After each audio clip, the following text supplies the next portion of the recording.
Hey, it's the Bennington Show on a Monday. I'm Ron Bennington. There's Gail Bennington. Yo. I am Ron Bennington. If you go directly to our Twitter right now, you will see Chris Stanley interviewed by Fox News.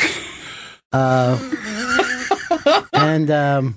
Chris, I'm hoping that you did not give away whether you're going to run or not. We're going to need to tease that for a couple of years. This picture, I was sitting downstairs smoking a cigarette, and then the good cigarettes, because when I came up, there was a half a pack of butts stamped into the chain smoking crazy down there. But why do you stamp them into the cement? Well, now you know there's people have to wash them out instead of just sweeping them up. I want to make sure it's put out. It's a jinx type thing. If I can't put out a cigarette, something bad will happen. Well, something bad is happening for the people who have to clean that up. By the way, they do provide ashtrays. So you were being interviewed about what? The war? Comey? The heat. They saw me smoking and sweating downstairs in the sun and said, let's talk to this guy. He'll have a take on the heat and how to get out of it. How to get out of the heat? They asked me, so how do you feel about this heat? And I said, as a larger man, I sweat profusely.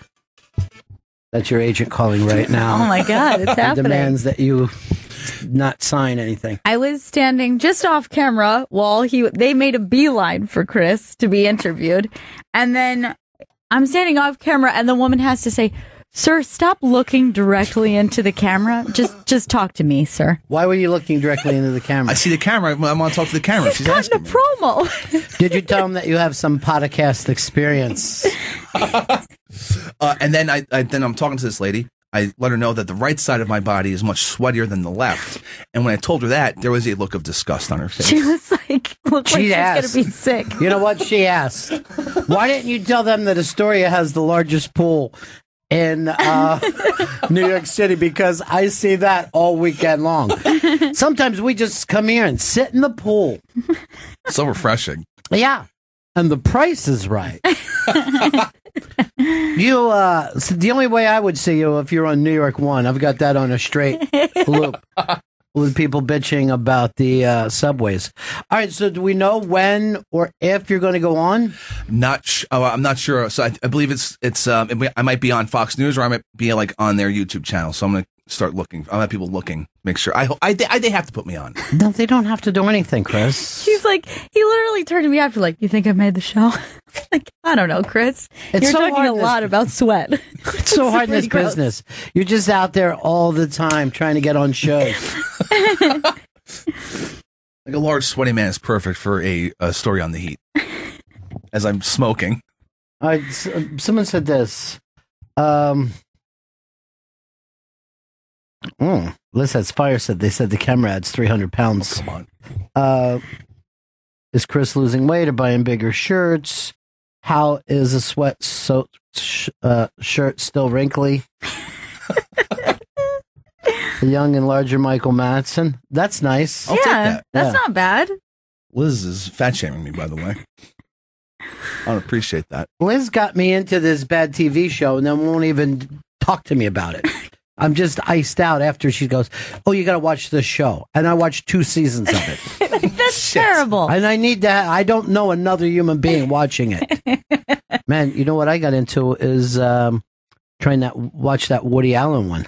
What did you think? I've only seen the first episode, and I did not. Here's what I actually think, and I'm concerned about this, is what Woody has done in like the last 15 years or so.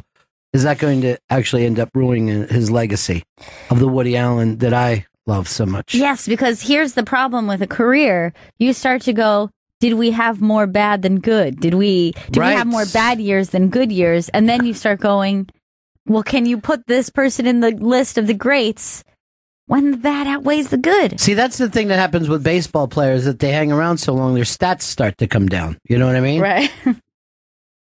I like the idea of at least being over 300. I don't know if we're looking at that anymore.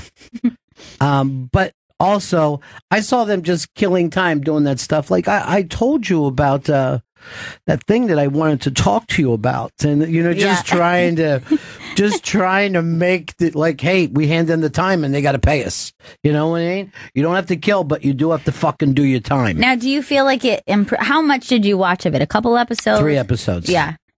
Do you feel like by episode 3, you feel an improvement from episode 1? Absolutely not. Okay. Because I did the first one. I was like, I'm not pleased with this, but I'm going to jump back in. Was Miley Cyrus in it during the first one? Yeah. Because that's where it really... Yeah. Oh, God, it's really bad. It's just fucking bad. And I love, the Woodman. Other than the kid stuff. Right. I don't like that at all. You just separate that. That's different. That's I don't even want to say that. That sounds awful. We got a big controversial Shakespeare in the Park story this year where everybody's pulling out their funding that has given money to Shakespeare in the Park because they did Julius Caesar and in suits, right? And the guy looks, the guy's wearing a red tie and he's got blonde hair and everybody's saying you are calling Julius Caesar, the play is calling for the the murder of the president of the United States. Interesting. And people like, I know Delta Airlines and another really big one. Pulled their funding out. Yeah, they pulled their money out. Shakespeare in the Park is, I didn't even know it was running already. I thought it got deep into the summer, but it's been running for, I guess, a week or 2 with Julius Caesar, which, by the way, I even think then, hey, come on, it's a little too edgy. It's a little too edgy, Bill. But everybody attacks the funding for everything now, whether it's on the right. I was reading that Breitbart has lost 90% of their ad money. Wow. Because these groups attack the corporations. Everybody goes after the money. That's all that matters. Yeah, so it's the only thing left in America is money. And, of course, weather reports about this heat. We went from complaining on TV that it was too cold to complaining that it's too hot. I refuse to complain about it. I'm enjoying it. I felt like the cold went on too long. I was uncomfortable with it. I won't complain. I know how obnoxious it sounds to complain about one extreme and the other. I enjoyed the cold more than the heat. I like a nice, cool summer. I like it to feel like we're in the mountains. Rich, what's up, buddy? Ronnie B, what's up, my man? Love you, brother. Thanks. I just want to tell you, you did a bang-up job on the Chip podcast. I was wondering if you're coming back. Well, first of all, I know everyone's, clamoring to get on with Chip. And quite frankly, I feel like I learned a lot, not only about women, but also script writing. Really? Mm-hmm. Chip had written something that was just pretty bang up. So I guess that's out there. It's the closest I'll ever come to doing Space Ghost Coast to Coast. I would like to, if they ever have me back, I'd like to do it with Ant sometime because I know he has a love-hate with Chip. Interesting. He hates Chip, but then laughs the whole time. Right. And I will say this, Chip was very shocking wearing such a small hat. I was not ready for that. I couldn't believe that tiny hat. Yeah, it was small. The reveal? Yeah. Well, it was a hat under a hat. Just the exact opposite I tell Vito about his writing, which is a hat on a hat. Vito showed up at the Stand the other night. Nice. How was the show? It was great. I was in the area, decided to stop by. Now it makes it seem a little sadder. No. And Justin was there as well. Oh, that's great. Justin was there. I'll say this. Justin was there well before Vito told Vito, and then Vito came down the street. Chris was not there at all. I was not. Once again. Now Chris. I know. What I'd like to know is who hates me. I love you. He hate me. Let's bring back that shirt that everybody was buying for a while. The He Hate Me shirt. A couple of big things, because we have a guest stopping in soon. Is he in the building? Yes, he is. So announce him. Yes. Tom Shalhoub. Tom Shalhoub stopping by. Tom's new book, Mean Dads for a Better America, the generous rewards of an old-fashioned childhood, is available now in stores and online. Mean Dads? Mean Dads. Now, Chris said to me, hey, I'm going to bring him into Father of Mine. And I go, well, that's not too on the nose, but at least it's a song that gets to the point quickly. Yes. Dad's Father of Mine just starts it right off. But you said there's a couple of big... Cosby, it looks like he put up zero defense. I don't know how this is playing out. But I just heard today the defense rest, and I'm like, I didn't even know there was a defense. Yeah, I feel like we touched on this a little the other day. It's like how little this is being discussed, and I guess it's just a Trump world. Like any other time, this 100%. Yes, this would be the biggest story in the country, and it's not even making the news at all. It's just if you look up at our we have all the news feeds. It's just T-Rump, one after another. All right, what are the big sex online scandals? Selena Gomez had a nip slip over the weekend. Now, is that a nip slip when the entire side of the shirt is open? I tend to think a nip slip, you've got to go up and over. Like that's traditionally, that's how we all know it, is that the boob pops out, the nip slips. Something slides across. The nip slips. But this is a side boob into a nip. But there is a manhole cover opening on the side. It seems to me that she was out to expose. This is a self-exposure. I mean, this shirt looks broken. I mean, this is a broken shirt. This is traditionally you would go, Did she cut it this way or is it sold this way? It seems like, considering the edge of it, it looks like it's sold this way. But so there should be a tank top under it. Yeah. Or a bathing suit top. But I understand side boob, but this is just a very wide berth for the arm. The arm does not need this much room. Vito, what do you give this one? A scale of 0 to 10 on excitement level, young excitement level. Well, like Selena Gomez, we've been trying to get this one for a while, so I'd give it a solid 8.5. Chris? Great.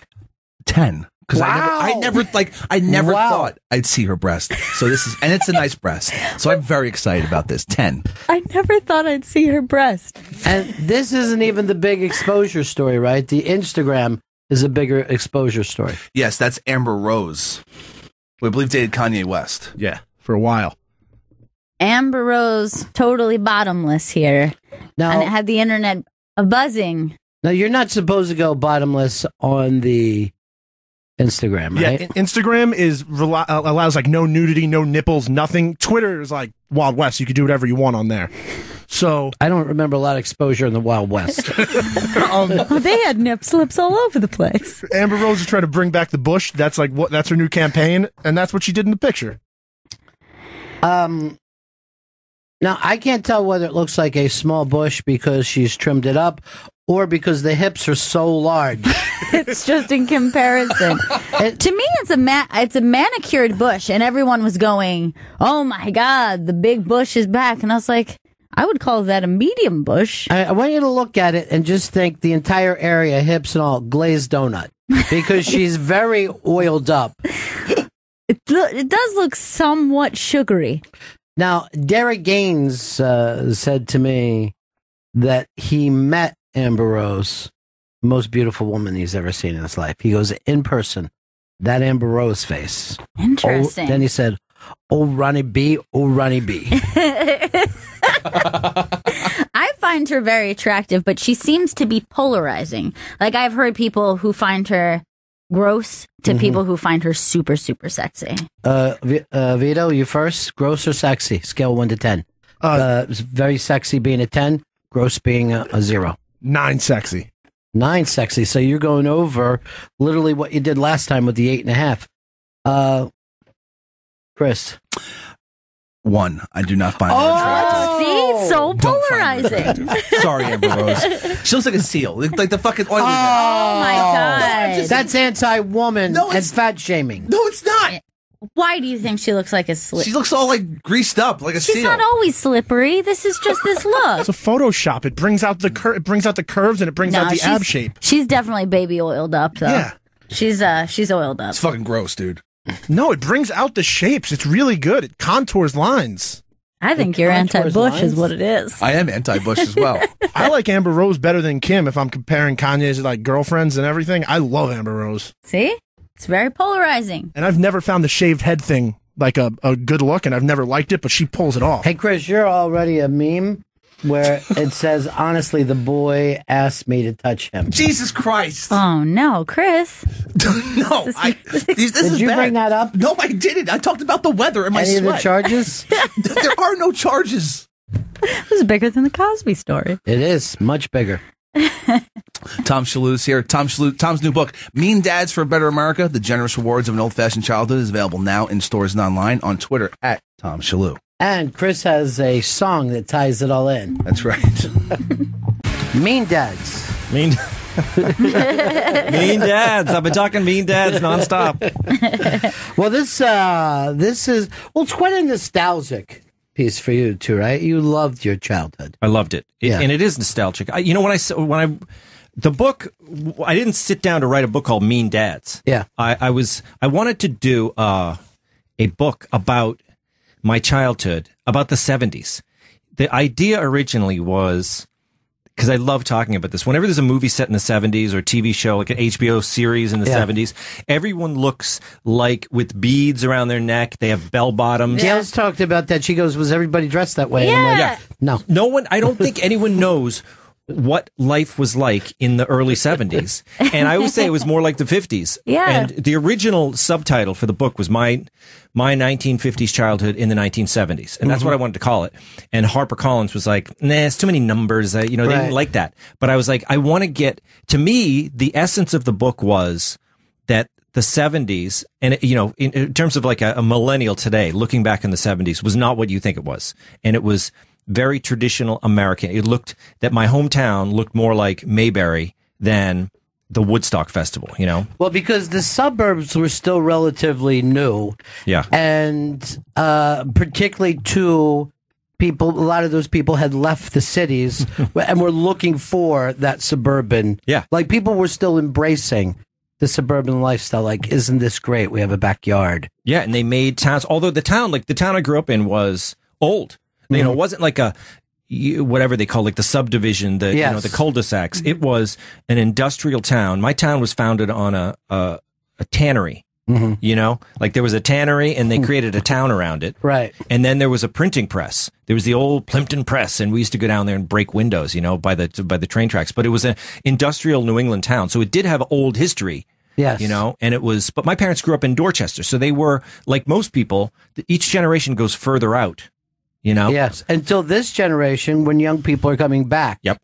And that's really changed New York in a big way. But yeah, there was like a 30-year exodus from all cities into this suburban thing. And did your mom work or just your dad? No, just my dad. Yeah. So she was home. We had 5 kids. Yeah, I was the same way. I had a stay-at-home mom, and most of my friends the same. But they didn't even say, there was no stay-at-home mom. It wasn't a word. That phrase didn't exist. True.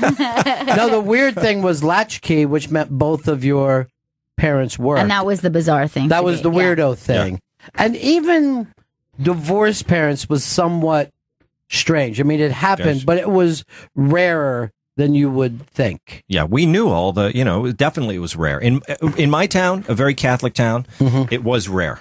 And one of the guys I mentioned in the book, John Mitigai, his mother was divorced, and so it was like a thing, I mean? Like we knew it. We knew that they were divorced because he had a mother and then all these kids. He had a huge house full of kids, and just his mother was home.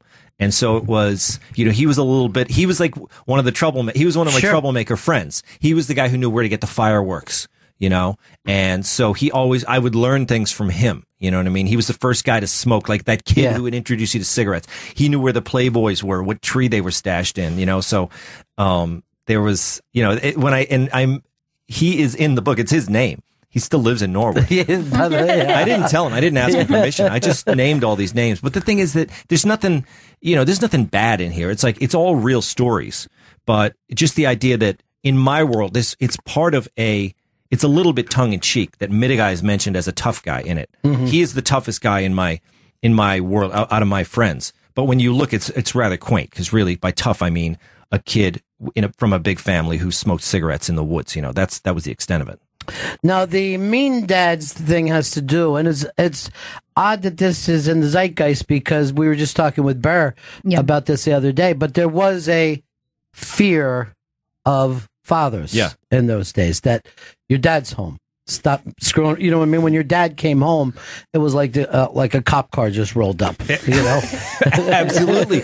And we would run from the cops too. It was like, you know, I had this very sunshiny, you know, childhood, right? But still, it was not like we ran from the cop. We didn't even know why we were running. When the cops came, we just ran into the woods, like cops. Cops are coming, you know. And there was a thing Norbert had the impact unit. There was like a paddy wagon that would come around. It was called the impact unit. And in fact, I think Dickie Barrett's band. Dickie Barrett, who's in the book.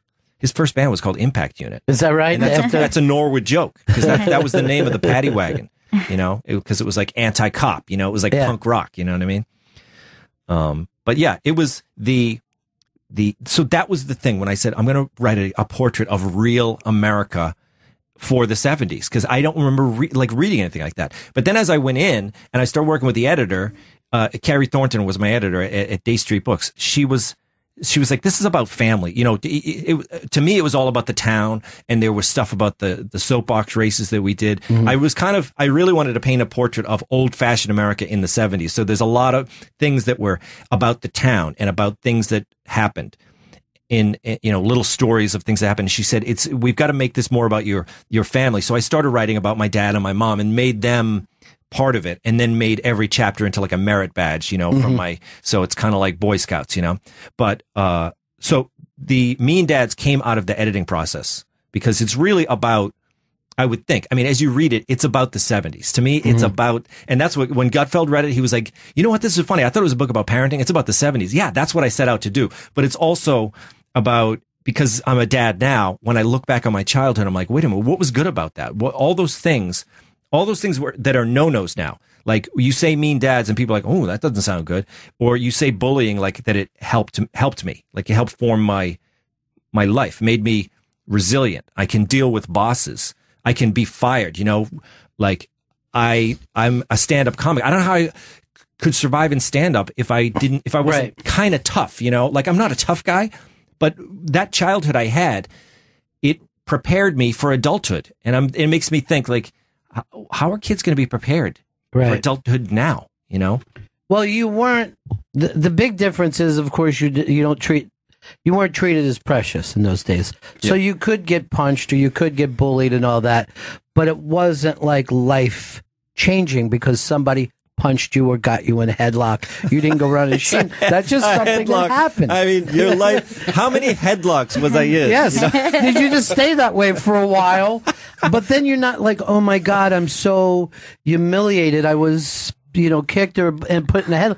You're just like, that's just something that happens. Like the initial thing that me and my friends would yell if we saw it was the term, it still scares me a little bit, when you would yell teenager. When you would look and see teenagers, if you were walking through the woods or something, you and your friends had to start running the way deer run when they see hunters. It was just teenagers. One of the footnotes in my book is that teenagers it was a synonym for hoodlum. Yes. You know, because it might be your parents would say to you, they'd be like, don't go in that park. There's teenagers in there. You know what I mean? Right. Because they sat around, and when they left, like you'd go into the woods where the teenagers were, and there would be a circle of cigarette butts and beer cans, you know, that they had just crushed, because that's what they did. Teenagers drank and smoked, and you had to stay away from them because who knows what would happen? They would torture you. Yes, they would if they caught you, and a lot of times they were all the older brothers who were like, look, these guys think they're badasses. You just had to take some shit for a little while. Now, do you think that all of this stuff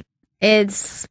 you need a kind of duality, or at least a moderation of like the mean dad idea. So like obviously treating your children too precious, bad idea. Right. But there has to be a little bit of a balance. Like you can't eradicate an abusive dad. Right. You don't want an abusive dad. But that's what I'm saying is that they're like the extremes of bullying, obviously bad, but eradicating it completely can't possibly be good. I just think that if you take it personal sometimes, that's the danger of it.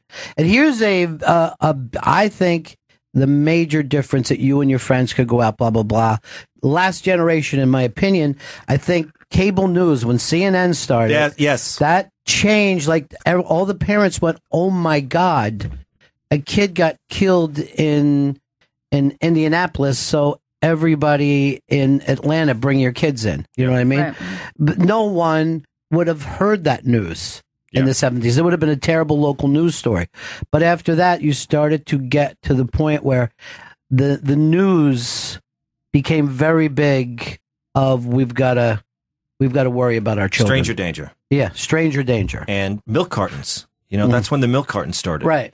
Because we got to prevent this. So every milk carton, you open your refrigerator every morning and there was missing children on it. Yeah. I mean, what does that do to America? That wasn't good. Now, the thing is, but there was probably a kid of all the milk cartons. There might have been a kid found. I don't even know. Maybe one kid, two kids that were found from the milk carton. Well, I honestly believe that most of those Amber Alerts are the dad took the kid. You know what I mean? Like somebody who loved the child, wanted the child with them, and it used to be between those families, and now we're all supposed to be on the outlook. But a lot of times the kid isn't in real danger.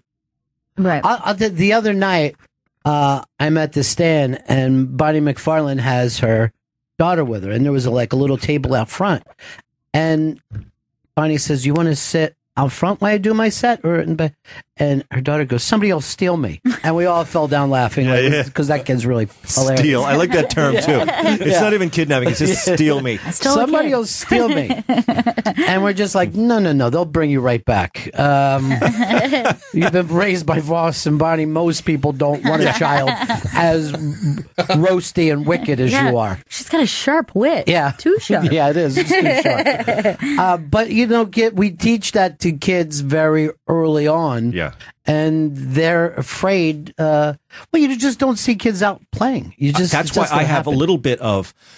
I'm in Riverdale, Bronx, which is a nice, safe neighborhood in the Bronx, and it's nice. There's parks, but the thing is, you talk about balance. You don't need to use moderation because you're never going to do it. There's no system for pushing your kids out the door like my mother did. She said, "Get out." And we would go out, and then we'd go in the woods. We would get tortured. We'd kids would tie you up and really make, it was a nightmare. But then you left and you went home and you're like, okay, I'm safe here. I got a bedroom, I can go to bed, But the thing is, you don't have to moderate it. You can only push as far as you can. Like I tell my kids to go play, and then all the kids go out and the parents want to hover near them. And I'm like, let's stay here. Let them go do their thing.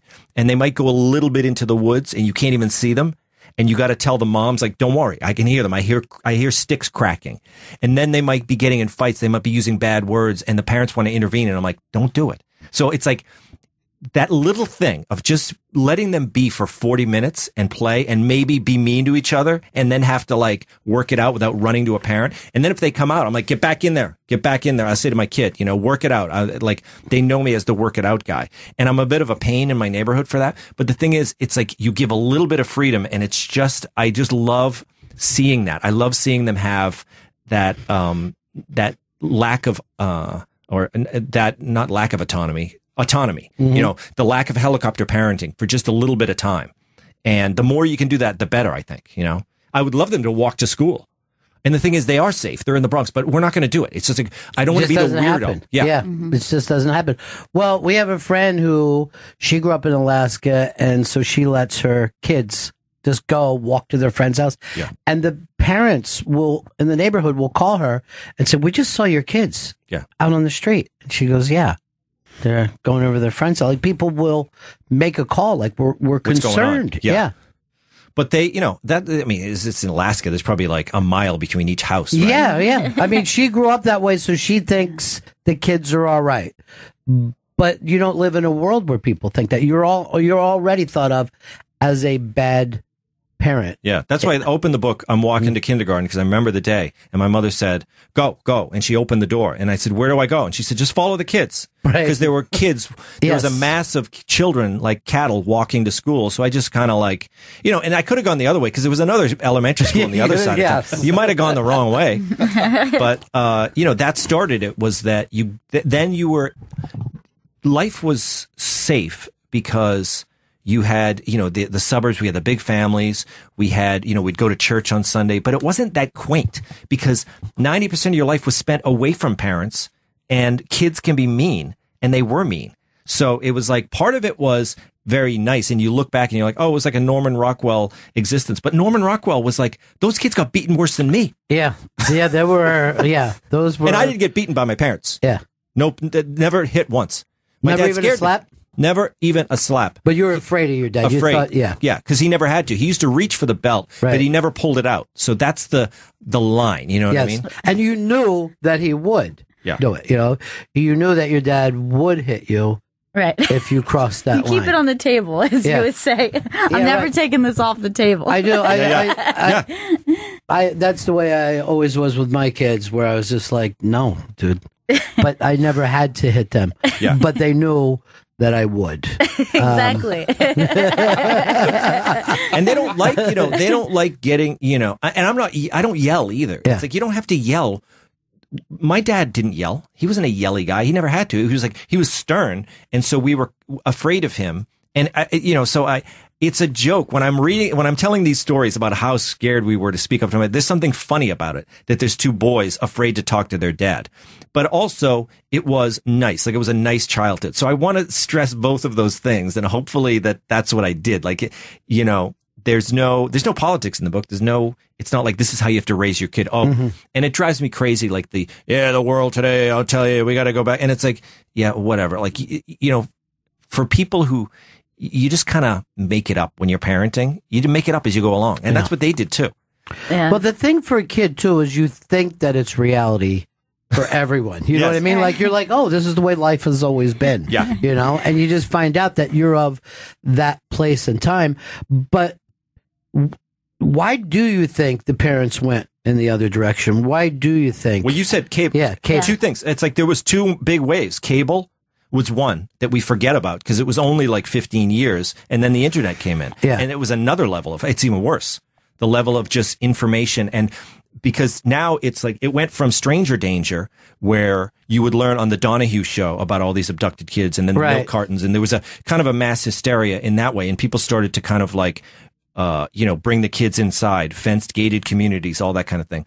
And then with the internet, it was just like, oh, well, now there's no need to go out and just because they get their devices. Right. Everybody can do everything at home.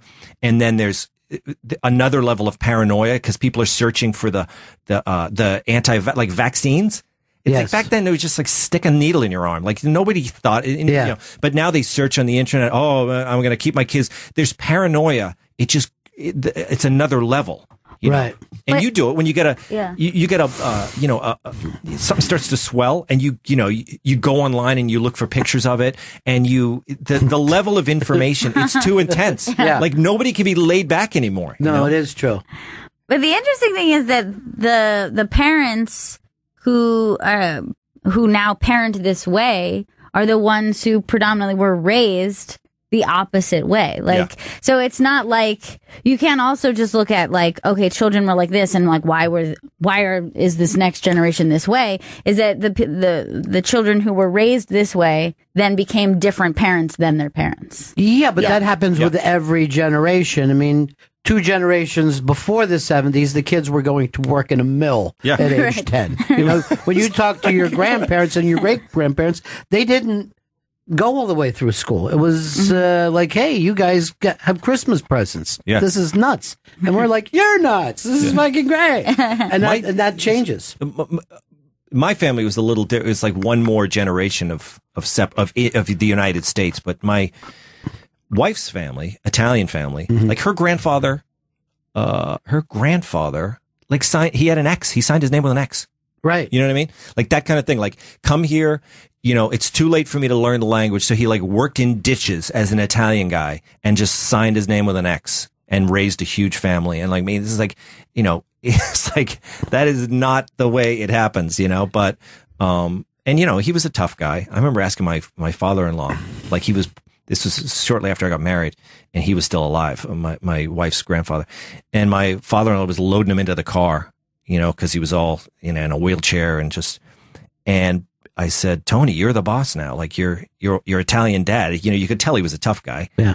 And I said, when did the status change? Cause I think of my dad all the time. I'm still afraid of my dad. Like when I get together with my dad, I'm like, I turn into a little boy, you sit next to him and so he's got the status. And I said, Tony, when did the status change? And he thought about it and he was like, not that long ago, Tom. It wasn't until he was in a wheelchair that Tony became the caregiver. You know what I mean? Yeah. And that's the way it was for him. It's like these old guys are like, they were scary, but in a funny way. I mean, it's funny. It's like, these stories are like, I set out to say like, oh, aren't we going to laugh? This is the way life was in the 70s. And then it turned into a little bit more of it's more, there's more lessons in it, but it's not pushy. You don't think it's like, it's not like this is how it's done. Yeah. It's not a parenting book by any stretch. I think it is a nostalgia book. Well, the thing is most of the time when you're parenting from the seat of your pants, because you're saying your parents didn't have to hit you, but that's maybe because you weren't as radical. I mean, I knew people who were crazy when they were kids. I have friends that have crazy children. Yeah. Crazy. It's so lucky.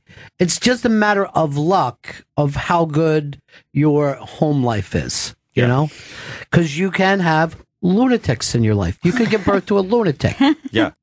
But then, the society at large, though, it would be impossible, I guess, though, for homeschool people. And I'm totally not like, there's a kind of a thing about, the homeschool people, they're so weird. But I think a lot of them are pretty cool. Like the reason they homeschool their kids, a lot of people think the kids are soft and they don't get socialized or whatever. But those homeschool kids they're kind of like, they're pretty tough. Like they let them have a lot of freedom. A lot of the homeschool people, they kind of live outside the city, and they do raise their kids in that old fashioned way. And I think it's pretty good. I don't know. I know some homeschool kids that sign their name with an X. I'm not going to lie to you. Well, you also bring up, and I found this part of it. You had a young girlfriend when you were a kid who started to have some mental problems. Yes. And that thing, suddenly the book goes sideways. It does. Because like we're saying, things can come up. Yeah. Well, that's what I put in. Once I get into junior high and high school, and that's why I set it up in the chronological way, because you start reading it and you're like, oh, it's a book about like, oh, old fashioned life, scared of my dad. So what this guy's telling me that like, we should go back to the 50s. But no, then I had this girlfriend who had mental illness, and it's funny. I think the story, it's like a sad story, but there's something funny about me driving around with this girl because I'm trying to wake her up out of her mental illness with fresh air. I keep driving around with the windows down. Yeah. So, and I think she's going to snap out of it. And I was afraid to, because I was, it was awkward. There was it's the 80s, so you couldn't look up on the internet. Yeah. I didn't know what to do with her. And I wasn't sold on the fact that she was mentally ill. So I tried to keep her away from my parents and her parents for a few days. And then it just got untenable. And I ended up having to take her to the hospital. And she was hospitalized. And then I was like visiting her, and it was like, oh, wow, there's a mental health system, The modern world, it's like, my ordered world. I was a good altar boy and a Boy Scout, but nothing prepared me for this mental illness. Yeah. And so when I look back on that, I'm not some like conservative, like, oh, the old days were better. Like, no, it's better now. We have hospitals. We have healthcare. We have mental health care that we didn't, have back in, my parents, they used to institutionalize people. So yeah, it did go sideways, and it rocked my world a little bit. So I'm not in denial about the way the world is. I like it. I like the way the world is, but it was like, those are the things that kind of shake your worldview a little bit. That's why I'm not some like right-wing nut. You know what I mean? I'm conservative, but I get it. I know what's good about the world now. You know what I mean? And I know we're not going to go back. But, that's the thing that of progress, you always give something up, no matter what happens. And progress is always hard. From a technical point of view, when you see how the computers changed every business in America. But I was like you, if we had a Playboy, we built a fort around it, and it was exciting. Building. That's how we learned how to build. Yeah. Way too many nails and everything. Yeah. But now, if you're 10, you have a laptop, you basically have a porn machine in your bedroom. If you know how to click, yes, I'm over 18, you can get into most sites. I can't imagine. Yeah. As naive as I was to see ass to mouth at 8, 9 years old now, Yeah. I would be.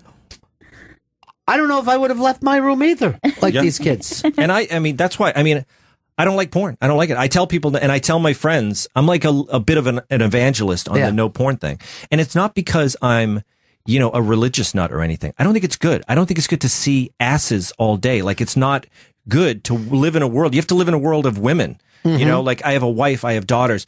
And I tell my friends, don't look at porn. Don't masturbate. Like, believe me, like with my married friends, or if you're in a relationship, I'm like, stop masturbating. And they're like, what? And I'm like, don't do it. Believe me, you'll attack your wife every 2.5 days. You'll have to. Mm-hmm. Your sex life will go through the roof. So it's practical to me. My anti-porn thing, to me, it's just like, it's you don't need it. It's like having too much sugar in your life. You know what I mean? You don't need it. Well, let's go back to like the days of when Times Square had porn, right? Yeah. You had to be a pretty fucking edgy person to go into, like, I'm going in to view this porn.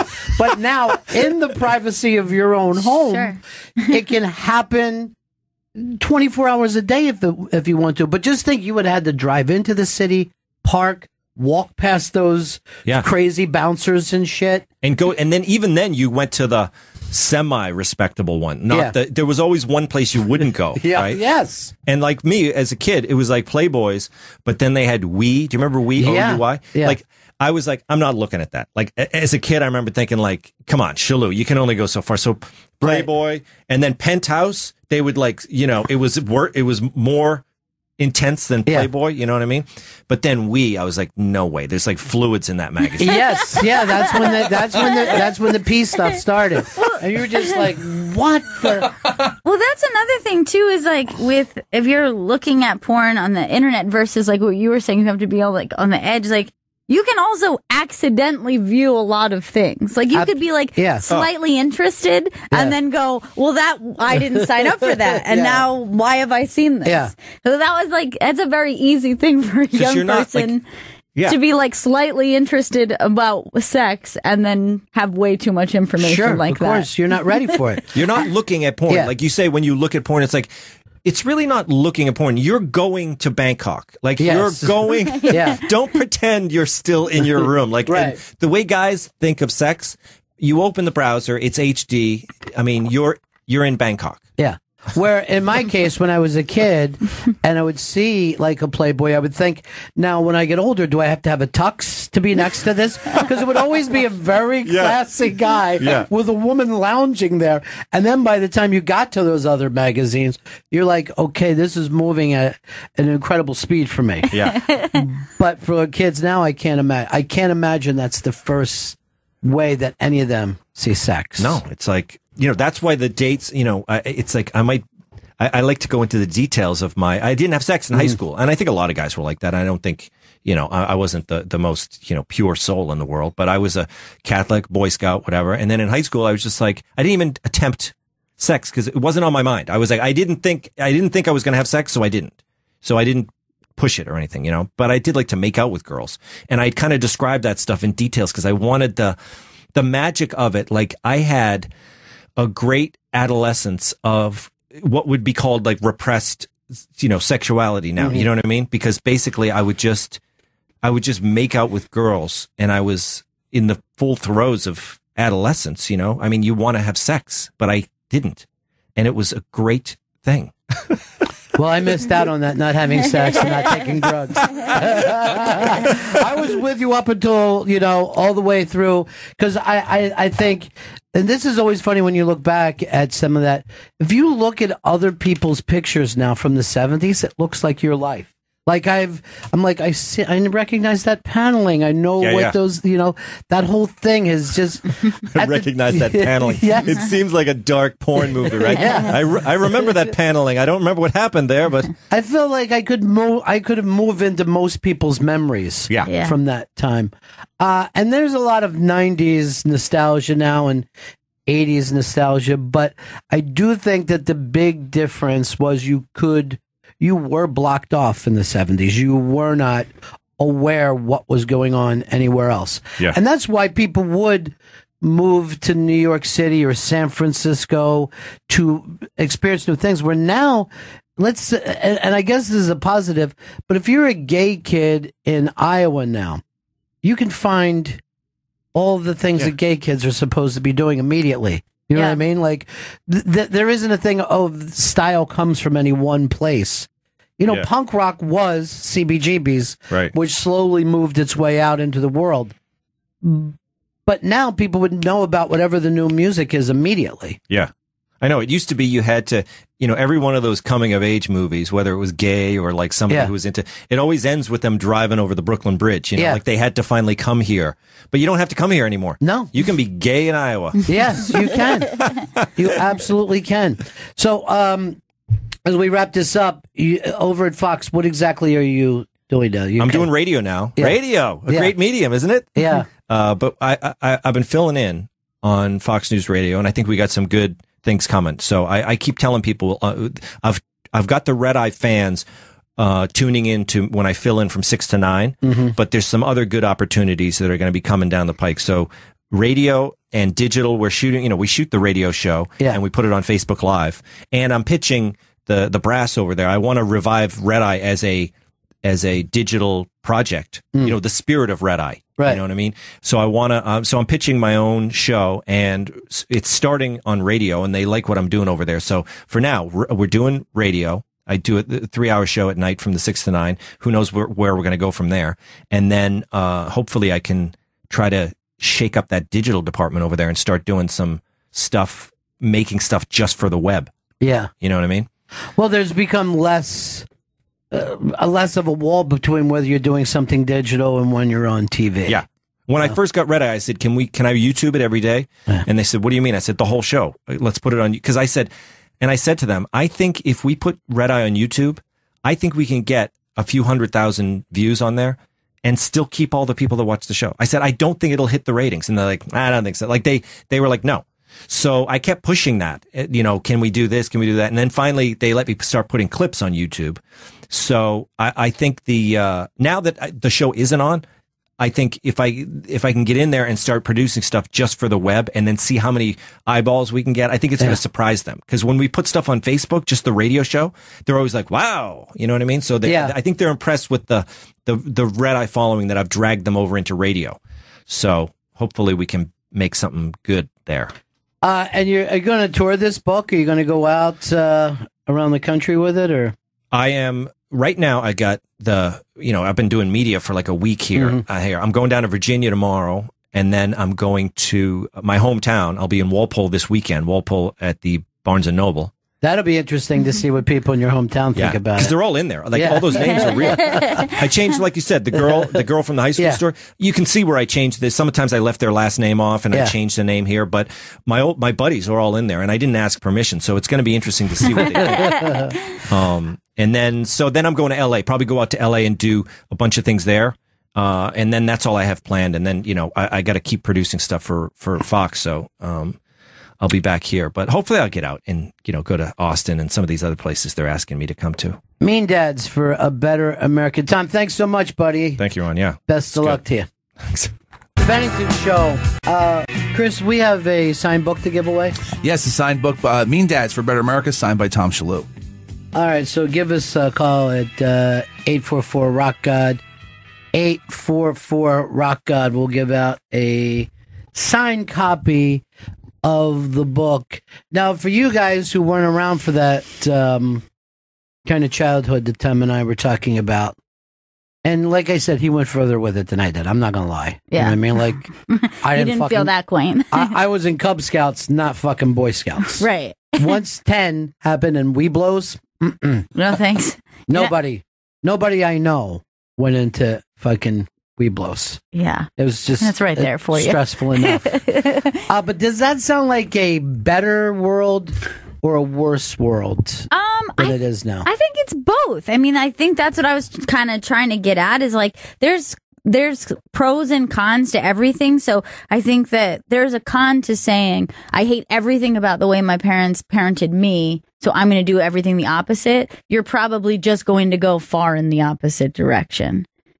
Well, yeah, or you could say I like the way my life was, and even though, and I think this happens with a lot of people, that they'll go, even though I'm not a kind of religious person or a believer, I'm going to go back to church because I think it's good for my kids. Right. And also, it's hard not to be nostalgic about your childhood. Like, I was probably among the last, age where the internet did not affect my small childhood. It became a part of my later adolescence and college years, but I was not a little kid with the internet. Yeah, and even the internet that you and Chris had is different than the internet now. Right. You weren't streaming video. Yeah, it was not cool. Yeah, it was not cool. At the time, it seemed cool, though. At the time, it was hackers. Right. But that's because people are dumb. But, even more than internet, I think, is smartphone. So it's like, I think that difference is so extreme that it's hard for me not to go, oh, I feel a little nostalgia about the fact that, like, I played outside with my friends. Like, I had that too, and maybe among the last groups where that was more exciting to kids than having a smartphone, which why wouldn't that be exciting? Look at the way adults act with them. Yeah, but your, let's say your niece still hangs out with kids. Right. You know what I mean? Like, the social thing, it's going to be up to each person, but I also think that we all think that our childhood was more simple than it was. It wasn't. I'm sure my parents were way more concerned than I remember. Obviously, when I was a little kid, people were still getting drafted, and people were still getting killed in Vietnam. 18-year-olds. Can you imagine now if they said to the parents, "Hey, we're going to take your 18-year-old"? Because people don't even treat 18-year-olds like they're adults now. No. And at that age, you could, and these kids were older than me, but they would be taken away, and many of them were killed. I think over the course of that war, it was something like 50,000. Bush wasn't going to let that happen. He had grown up in the 60s.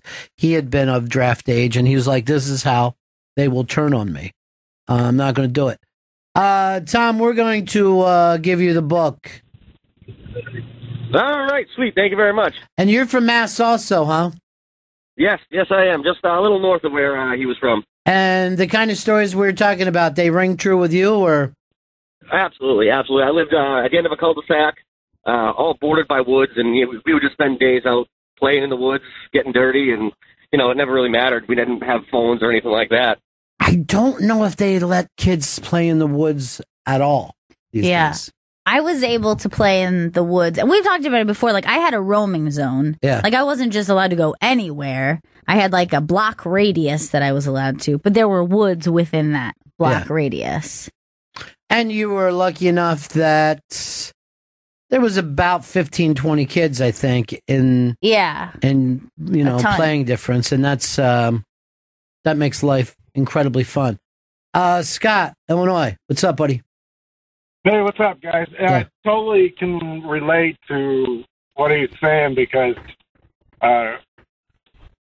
growing up in a small town, you knew everybody. Everybody knew you. My graduating class was 34. So, yeah, totally relatable. It wasn't. My homeroom was bigger than that. I can't imagine growing up in that small of a town where there's 34 seniors. Yeah, that would be nuts to me. The biggest problem with that is, like, there's a quaintness, but then there's also just, like, everyone up in your business. Like, that's the part that's really difficult. But that is true when you have neighbors. People are in your business. Now, what is your business that you don't want people to know what it is? That's the next funny thing. Right. That's the next thing. But what you're talking about, that business, that's what society is, and that's why society has rules. You know what I mean? This is where it came from in the first place. Dutch in Dutch, what's up? Hey, Benningtons. How you doing? Cool. Hey, I agree sort of with what Gail was saying. I think, it's sort of a blend. It was a more innocent time, but the rules were a little bit tougher. And I know as a dad now, the things that my dad did to me, I would never do to my son. Like, give me one. All right, so I grew up in a really bad area in Jersey, and we used to brawl a lot. And I remember getting into a fight at like 12 years old in front of my house, and just as we were squaring off, my dad came outside, and as kids, you see an adult come out, you're like, oh, let's hold up. And instead, my dad unfolded a lawn chair and said, let's go. And, I ended up getting in a fight with this kid, and the poor kid, I ended up dropping him. My dad comes running over, holds me in the air like Roots, and says, we're going for ice cream. And at that moment, it was probably the closest I ever felt with my dad, which probably doesn't say much about my upbringing. But at the same time, I'm like, I don't think this is really good behavior. Well, you have to I like see ice cream. But what you also have to do is see it from his point of view, right? And back then, both my parents, from a very young age, told me I had to fight because they felt they had seen kids who let shit happen to them. You know what I mean? And my parents they even said, you don't have to win. You have to fight. You have to be seen as somebody who's not going to take shit. You have to fight. My older brother and sister said, you have to fight.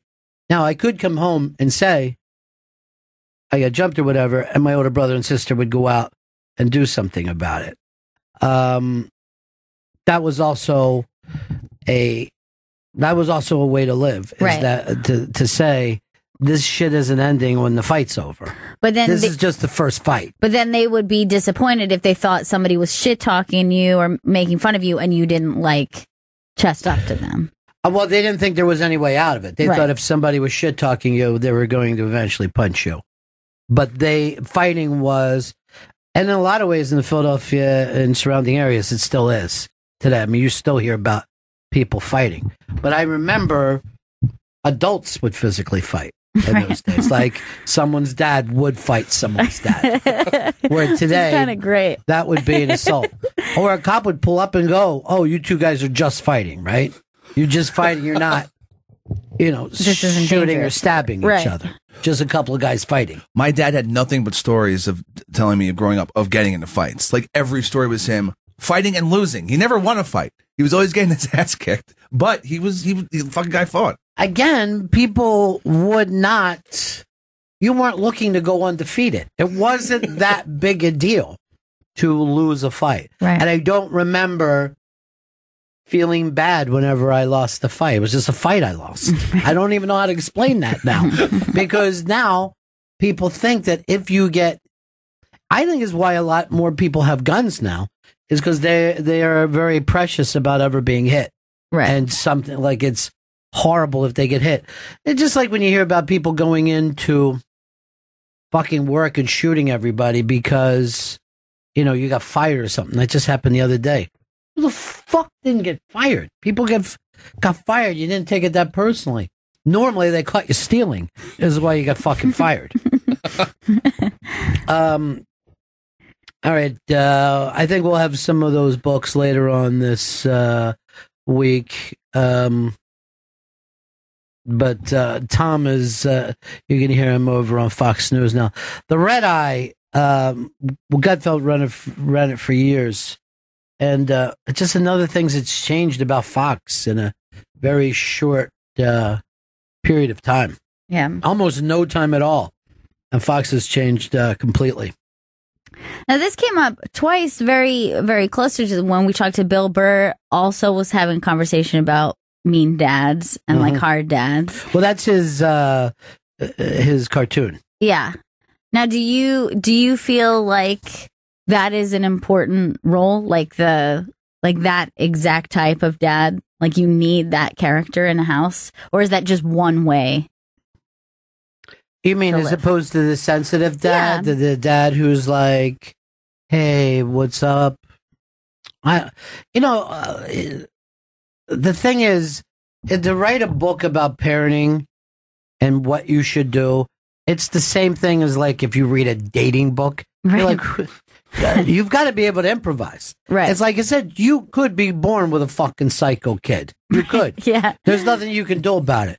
And your job just tries to, the attempt is to keep that fucking kid out of prison the best you can. Right. And that's a kid, you're like, we're shaving your fucking head and we're taking you to military school. Because you might have to do that. Right. Or you have a sensitive kid and you're like, hey, buddy, we're going to find the sensitive things that you like. But that's the fucking thing that somehow we've done the same thing with fucking college, where a college degree is worth a lot less because so many people have college degrees, and you would have been much smarter to go into a trade school and learn how to work a fucking bulldozer today. Yeah. I'm watching this stuff that they're talking about with what happened to our apprentice program with carpentry, right? You used to be go in and you would work for a carpenter for years and you would fucking carry shit and do what he said, blah, blah, blah. And slowly but surely he's teaching you carpentry. And it's an unbelievably great skill to have, right? It's a skill that can be sold anywhere in America. But we got into this education thing where we look down on electricians from a school point of view. I mean, yeah, they look down on plumbers and electricians and people who did that kind of trade work, the kind of dads that I grew up with. So you go too far in the other direction. That's all. Those occupations were villainized when I was a kid by my teachers. Villainized, like you don't want to end up. Like they would literally say, "You don't want to end up." They're being taught by those. Yeah, they only were in that world. They have no idea what it's like to be a builder. So all those things were done for positive reasons. Yeah, because we were being told poor kids don't get to be on a certain track, and if you follow all the directions in school, you can do that. But like I said before, every time that you have what you think is progress, you're leaving something behind, something that worked. Eric, what's up? Hey, Bennington. What do you say? Hey, buddy. Hey, I also noticed that there's a difference, too. I'm in my late 40s, and I lived in Ohio until I was about 10 or 11, and then we moved out here to Colorado. And there was a difference in the way I grew up as a little kid in Ohio versus out here in terms of how the kids acted, how much freedom they had. I grew up in the suburb in both places, but when we lived in Ohio, my mom would open the door and kick me out, and I had a dozen or so friends. We'd hang out. When we moved out here, you couldn't do that as much. And you were saying about, seeing dads get in fist fights. When I was 12 or 13, I watched my father go to blows with another father because that kid and I got into an argument about something, and I punched the kid, and the father came over beating on the front door and took a swing at my father when he opened the door. And the cops had to get called. And it's like, what you guys are talking about, I'm laughing at because I remember all this. What you just said now about the apprentice programs and college, I have a nephew that he was just discharged from the Army in November as a heavy equipment mechanic. He got a job working for Caterpillar.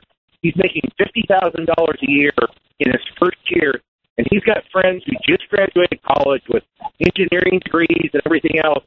And the best job a lot of them can get is a $20,000 a year waiting table. And they're in debt. And they're in debt at the same time. So not only are they not making the kind of money, but they're looking at years and years and years to pay off these college bills. Here's Gary in Jersey. Gary. Hey, guys. Yeah. I was just thinking about the corporal punishment that fathers dished out to their kids when I was growing up. 90% of them were World War II vets. And I think they saw a side of soft people getting their asses kicked. They wanted their kids to be tougher. They didn't take any bullshit from anybody. Yeah, but at the same time, I mean, I got smacked, but I would never say that I was abused. But people I mean, there were drunk dads who fucked kids up. I saw it happen. I saw it happen on my block. But that World War II thing was kind of interesting because, like, my dad saw me as, like, unbelievably lazy. My dad grew up in the Depression and then went into World War II. And he worked jobs in school. He had 4 paper routes and all that kind of stuff, and just handed the money to my mom, to his mom, my grandmother. Like, it wasn't for spending money. Right. And I'd be laying on the fucking couch after school. Outside, I'm fucking exhausted. I was in school today. I'd like to enjoy some cartoons. And he thought, I mean, you know how men watch cartoons now? Like, people will say, I watch cartoons, or they go to a cartoon movie. My dad saw me watching Scooby-Doo at like fucking 11 or 12. And he was embarrassed. It's like he walked in and I was sucking the dog's dick. I remember I even had this thing for you had to go down and try out to see what baseball team you were going to be on. And it was the same fucking day that you guys have no idea what it was like, but there was a Saturday that meant all the cartoons were fucking new, right? Yeah. The cartoons were on Saturday, and then once a year, fucking Wacky Racers, whatever these shitty shows would be new episodes. And that Saturday was the same Saturday. I was like, I don't know what I'm going to do. I don't know what I'm trying out today or not. They fucking put it right during New Cartoon Day. My dad's like, what are you talking about, man? Who gives a shit about new cartoons? I'm like, everybody. Literally everybody. So, I mean, for him to see me looking at a cartoon at fucking 10 or 11 is like the way I look at Vito now. Right. Watching a cartoon or being excited that Wonder Woman's coming out. I'm like, you're too fucking old for that. That's how he felt about me. I mean, It's not like your dad sat around and go, oh, look at my son. He's so fucking tough. He's a little badass. No matter what you were doing, they were just embarrassed across the fucking line. Anytime they saw you miss a tackle, they're just like, oh, God. This fucking kid. I guess I got nothing but girls. That's how they always felt. The worst thing you could have. Yes, the disappointing thing. May your first child be a masculine child. And Chris, you let your dad down because you didn't even want to be a lookout. I do remember being in cars for long amounts of time while he was uptown. So I was just holding the car down as he was, I'm not sure what he was doing. Can you imagine now you can't even leave a kid in the fucking car? No, you can't. Well, for a birthday once, they left me outside a casino in AC, my mom and my dad, to go fucking, because my dad had to hit a table real quick. Well, what's the problem, Chris? You're fucking sitting there on the boardwalk. You're having the time of your life. I was confused. Why don't you just get some ice cream and enjoy the fucking boardwalk? Take your shirt off and get some fucking sun. Little shirtless fat boy. Were you a chubby kid? Yeah, I was a chubby kid, yeah. Aww. All kids are chubby. They don't mean it. Now I'm getting fat shamed on the internet. Are you? I believe Liz Sets Fire said something disparaging about my... You gotta let that go. Okay. I mean, I think I look good in this shirt. Someone just said that you look like John Belushi ate Artie Lang. That's not nice. It's really not nice. That's mean. I like the idea of you being called Mr. Media. Fox News loves me. They do. I mean, they seek you out. You give them the gold. They don't use me, I'm going to be really pissed. Sir, stop looking directly into the camera. It's weird. What, everyone doesn't look in the camera? I know what I'm doing, lady. I'm talking to the people at home about this fucking heat. That's the last thing we need at home. Somebody who's not even a fucking weather. We all know. I know. It's fucking terrible. That is. And they go out. Oh, what's it like to snow when you got to shovel snow? You mean like every other fucking human being? You two idiots talking about the 70s. You two idiots finally got around to watching fucking Christine. We did. That took a month and a half. Yes. It took a week. No, way more than a week. It took at least 2 or 3 weeks. So what's the idea on it? Yeah, I was... Spoiler free, please. Okay. I was very pulled into it right away. And I did what you did. I looked up nothing. I knew nothing of the cast. I knew bet nothing. Chris read the entire Wikipedia. I bet he did. I swear to God, I didn't. And I think that's the best way to watch a movie. So you dug? Didn't Yes, I did. I dug. I digged. I thought it was like it flowed really weird. It was like it like was really pulling me in. I thought she was great. Yeah. Rebecca Hall. Yeah, she was fantastic. Yeah, I love her anyway. She's really good, and she played like most of the time she'll play a sexy person, and this time she went almost repellent. She was her nerves, like that anxious thing when somebody is that anxious, right? It starts to make me anxious. Like there's a scene that she's having conversation with her boss, and she's so intense and anxious that like I was like sweating watching her like stare through him, and I was like, ugh. It was very, very weird. I thought it was very shocking as well. I thought it was going to end one way and went another way. How do you think it was going to end anal like every other thing? It's most of the movies he watches. ATM. Hey, Eric in Jersey, what's up? Hey, I haven't thought about this for a long time, and my dad was a World War II guy. He had a red sawhorse. He painted it red in the garage. You did something wrong, you had to go drop your drawers and wait bent over the sawhorse for 10, 15 minutes, but he'd only spank you half the time. So it was a complete mind fuck for 15 minutes. My dad, when I was a little kid, would whack you in the ass. He'd grab you and spin you upside down, so you were like the hanging man, hanging upside down, like by 1 foot, just hitting you. No, he would have you like by the waist, so your ass would be up. But a lot of times, like he would come in. I don't know what.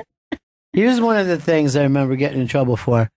They would go, "Don't go down to the pipes. Don't go down to the pipes." And it was this fucking thing in my neighborhood where I guess they were going to build like a new fucking block of houses, and they put a bunch of pipes down there, and then they just were like, okay, the money fell through, but they left all these pipes behind, and the kids would crawl through them, and we'd fuck, and it used to drive my parents crazy, and they would say, "Oh, don't go down to the pipes, don't go down to the pipes." And I go, "I'm not, I would never go down to the pipes."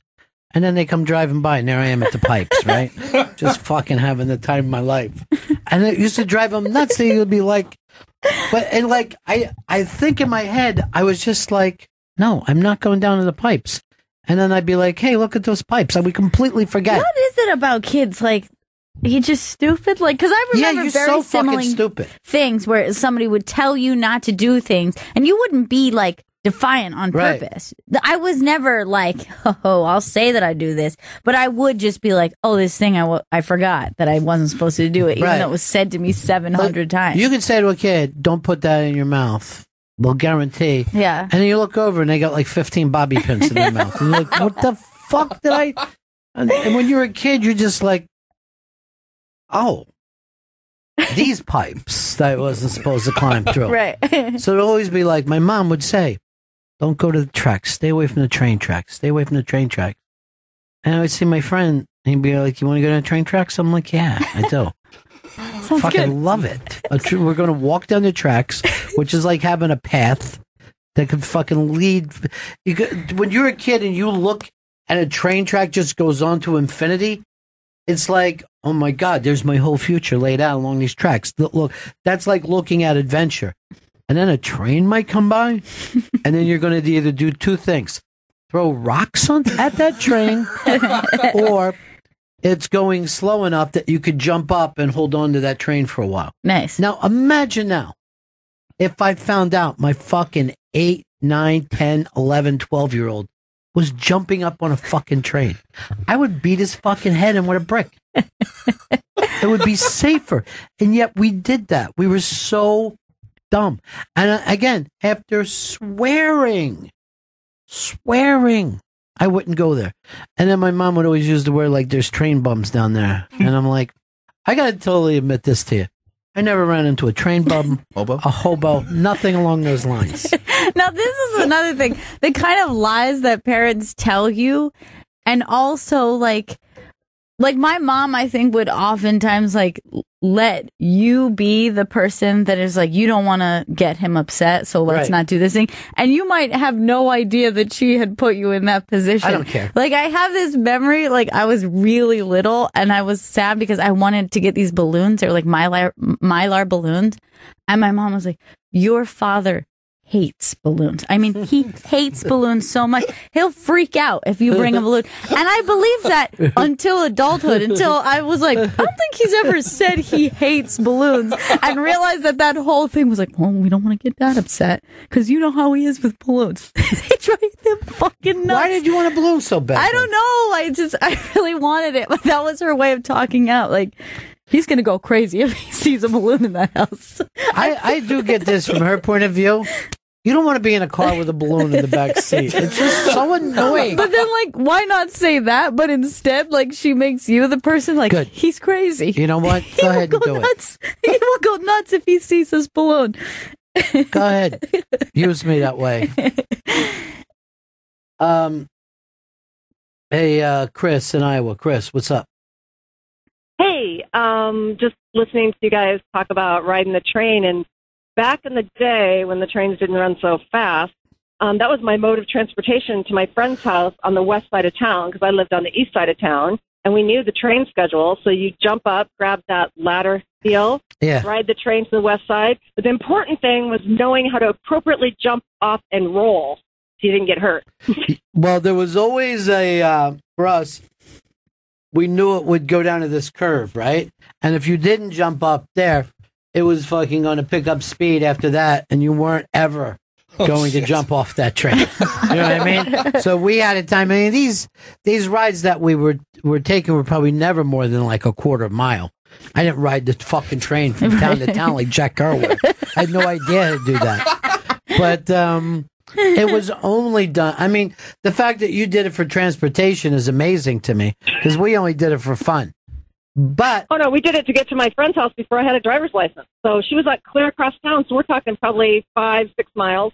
That's a long haul to be holding on to a train. That's crazy. Yeah, that sounds scary. But we would hitchhike, and I know my parents knew that hitchhike. They probably said not to, but I had a girlfriend 2 towns over. This was like, and I was probably 7th or 8th grade, and I had to fucking go. I mean, it was impossible not to go. Mm-hmm. That's how much you like your girlfriend when you're little. You know what I mean? When you like your girlfriend so much, you like your girlfriend more than you like your wife. That's, you know what I mean? Like, that's because your little emotions are so fucking intense then. You're like, I'm going to go there and kiss her. You're fucking insane at that age. Yeah, that's another reason, too. If you're an adult, you've got to say to yourself, I'm going to keep an eye on these kids when they get into love time. You know what I mean? Because they're intense. And when your kids break up with their boyfriend or their girlfriend, you got to fucking keep an eye on them. Because it's like watching a junkie come off fucking heroin. They do crazy things. That's scary as shit. It is life, though. It's literally life. Desmond, what's up, buddy? Hey, Ron. I'm just calling to thank you for your graciousness on Friday night. We were at the show at the Stand, and you were very gracious to my friends and I, so thank you very much. These are Irish guys. They live in Nantucket now, and Desmond was telling me that because of the Tito stuff where we talked about, chasing your dream, they started their own business and they're doing great. That's so exciting. Yeah. All right, well, your phone's breaking up, bro. If you still got me, I'd love to tell you about the weekend started meeting Louis Anderson at the hotel, like right in the lobby. So I gave him a good word and told him we loved hearing him on the show. He said he'd come back. Oh, that's fantastic. Thanks so much, buddy. Peace. And the next day we ran into Johnny Legs on the street. It was fantastic. Oh, he's fantastic too. So yeah, people don't realize that when you come to New York City, you can run, particularly when guys from comedy, they're everywhere in the city.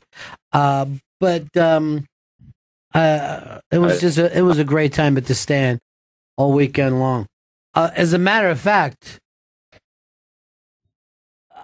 that came out on Saturday night, Jeffrey Gurian, and he had his sister with him. Really? His sister was with him. Oh my gosh. Can you What believe was it? that like? Well, she fell in love with Pete Lee, physically fell in love with Pete Lee. But she also said that, how much she loves Jeffrey, except for they're having a big family fallout over the president of the United States, Donald Trump. The family doesn't like Donald Trump. Jeffrey does because Donald Jr. had sent him a thank you note for something. Oh my God, Jeffrey. And she's like, Jeffrey, he doesn't even like the Jews. Did Jeffrey put up the picture? Grabbing it. He had his sister out. There we all are. Oh my God, that's on the so street. funny. That is so great. That's awesome. Yeah, she loves you too, Gail, and she lives down, I don't know, like Boca or something. Who's listened to us for a long time, so they had a lot of fun. I did not know that Jeffrey was cool with Trump because of his Trump connection. Oh, yeah. He has been right from Jump Street. Loves him. Loves Trump. Wishes him the best. Are we breaking here, Chris? Yeah. You're driving me Let's break. Crazy with the fucking phone and let's break. You get your nervous thing. What? Who are you texting with? I was just letting our next guest come. How many times do we say let those people do it, or you can get up and trade out? Yes. That's like what we were saying about with children when they guarantee you a million times. You're down How many in the pipes times have right you said, now. I won't sit there and tap on the phone?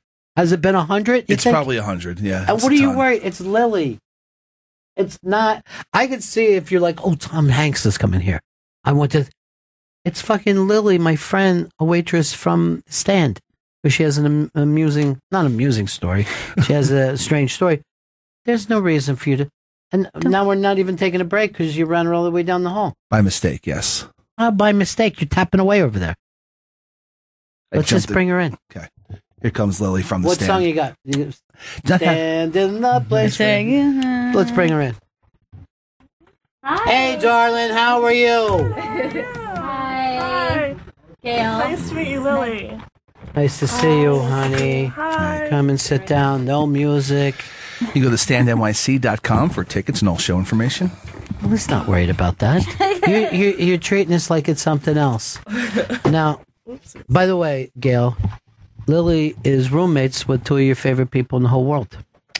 Really? Tell her who your roommates are. Lisa Traeger and Annie Letterman. Oh my gosh. Those are two of my favorite people on planet Earth. Now, are they easy roommates or the difficult? Am I on the... Is this... Yeah, they're on the radio. Oh. We do a whole funny thing No, about the way... I thought we were just like riffing before. I know. That's what we normally do, but we had a whole big mix-up. Oh, okay. But are they good roommates? Or They're the best roommates. I mean, the three of us are very similar, and we just all kind of hang out and smoke pot. Oh, gee. Sounds nice. And when you say you hang out, I mean, we're talking about you're all three are in your underwear, you're smoking pot, and then you go, you know what, let's practice kissing. So we get really good at it. We Now, don't wear underwear. We're just naked the whole time. why do you even have to hear that? I'm so sorry. It's No, are just you so kidding true. when you say that? You guys just sit around naked? Yeah. Wow. We're just very comfortable with This, it. I got a perfect idea for a new podcast. No Pants Podcast. No. But both those girls' careers are going crazy. Yeah, they're blowing up. But are you sick of comedy now? You live with comedians, you work with comedians? I am in love with comedy. I've just fallen in love with it. I worked at the Lantern, the Village Lantern before, so Yeah. and that's when I got acquainted with comedy in the scene, and then after I left that, then people called me to go to the Stand. And Now, you don't even have to give it names, but have you dated comedians? no. Never dated a comedian? No. And how many of them hit on you? Would you say all? Yeah. 100%. I'm not going to say, but one is constantly giving back rubs. I'll just give his initials, Sherrod. He's always giving back rubs. Very true. Now, you wanted to stop by. You had a crazy story happen to you. It's a crazy thing I don't think it's ever happened to other people, but it could have. But yeah, my dog was stolen, and it took us a month and a half and through legal ways to get her back, and we're still in a lawsuit with. Oh my God. So this is a person whose job is basically to watch people's dogs, right? No. So what happened was I had a puppy in New York that I got about a year ago, and it was just me and her in this little apartment. So it's like my baby, my life. I love her so much. So, but unfortunately, when I moved in with Annie and Lisa, there was no dogs allowed, and it was just going to be too hectic. So I gave her to my mom. My mom said she would babysit her, and like, we'll figure out what to do. And when my mom went away for a week, through a dog sitter, she met this woman, and she was like, I don't have anyone else to babysit this dog for a week. Do you mind holding her until I come back? The woman said yes. My mom comes back, and the woman goes, that was a verbal adoption. It's my dog now. And a verbal adoption. Oh my God. This is truly a nightmare. Yes. Like, this is some, like, not without my daughter now, shit, but with there a dog. can't be a verbal adoption. It's like, if I lend you a DVD, it doesn't mean I gave it to you. Right. I can't imagine that you could do this with a dog. Now, here's the thing. You love this dog like it's a person, right? Yeah, no, I was heartbroken. Yes. I would be like that movie, Not Without My Daughter, starring the great, I believe it's Sally Field was in that, where her husband took the kid back to Iran. Yes. I couldn't even fucking watch that movie. This is worse because you can always have another kid, but a dog, that is a once in a lifetime thing. So this woman now, do you believe to be psychotic? Like I've never met her. So all I know is like from my mom's point of view, and of course she's going to be talking negatively and bad. So I don't want to like say everything that she said was right because I don't know. I need to know both sides. But through the depositions, it's pretty evident that she's a little bit. People are crazy. Dude. Seriously, people are insane. But how are you now? Here's the other thing. Didn't she go and even have that dog registered as hers? Yeah. So I had her microchipped in New York, and this woman has a dog sitter who works for a microchip company, and she changed the information on the original microchip and then was able to put in another microchip with solely her information. This is so scary. This is actually happened to Birdie. I can't imagine. It's because I didn't want to be one of those people who are like treat their dog like their child, but it's just like I couldn't help it. Like like the thought of this. Gail sent me 6 pictures of her dog yesterday because he got a haircut. And I want to tell you this. This is like the most embarrassing thing ever. So I took my dog to the groomer because she's very fluffy. And so it's getting hot. And I'm like, I've never done this before, but I think I want to give her a shave, like a short cut for the summer. And I took her. I saw just the first few seconds of them shaving her, and he's like, she's fine, just go. And I'm like, okay. I went out to brunch with my boyfriend and literally sat there and was crying my eyes out. That's stupid. And then the brunch waitress came over and she's like, oh my God, is this a bad time? And I'm like, no, it's just my dog's getting a haircut. I'm sorry. And I was like, as I'm crying, I'm like, oh, this is the definition of white people problems. Yes. This is I'm crying at brunch and I can't order my food because my dog's getting a haircut and I'm emotional. But were you worried that your dog was going to be hurt? I thought that she was going to be hurt. I thought that she was going to be scared. I thought that she was going to hate her hair. She was going to be uncomfortable in her body. And I didn't want to take it away from her.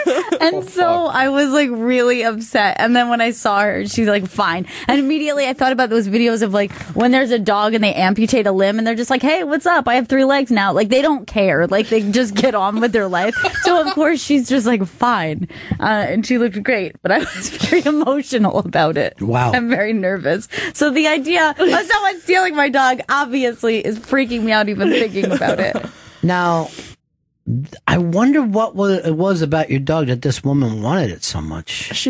I don't want to be like my dog, but she's very cute. She is like a little teddy bear. She looks like a stuffed animal. She is so sweet. She'll like come and lie on your neck and like a dog would, and like a good dog would.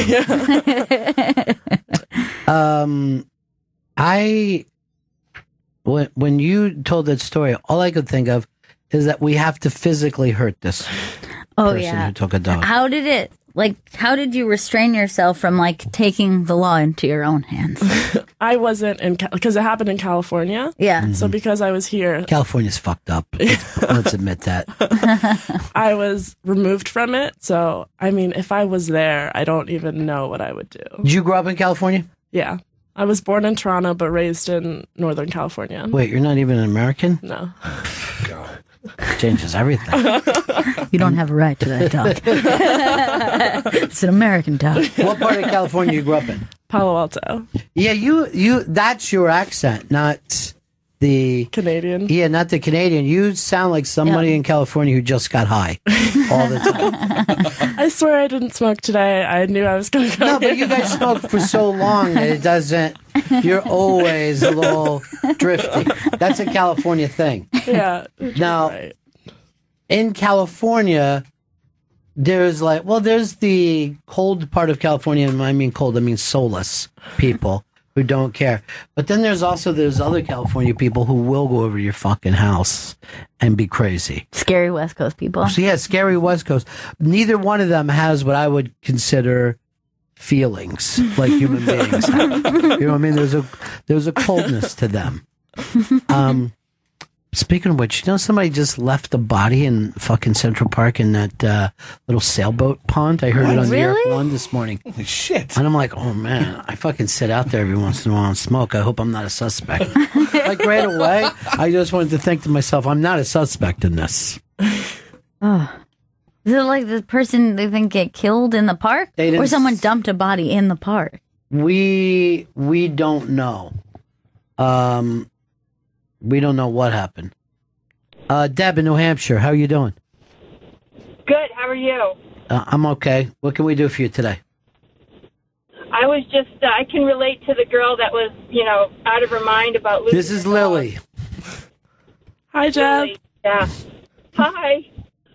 I had not a similar incident, but it was pretty scary. It's all the same. It was parked at a Walmart, and I went inside just to pick up a few things, and I had my window open enough, so the dogs could get some air. And somehow my little Yorkie got out through there and fell out and running around the parking lot. I come back in, he's gone.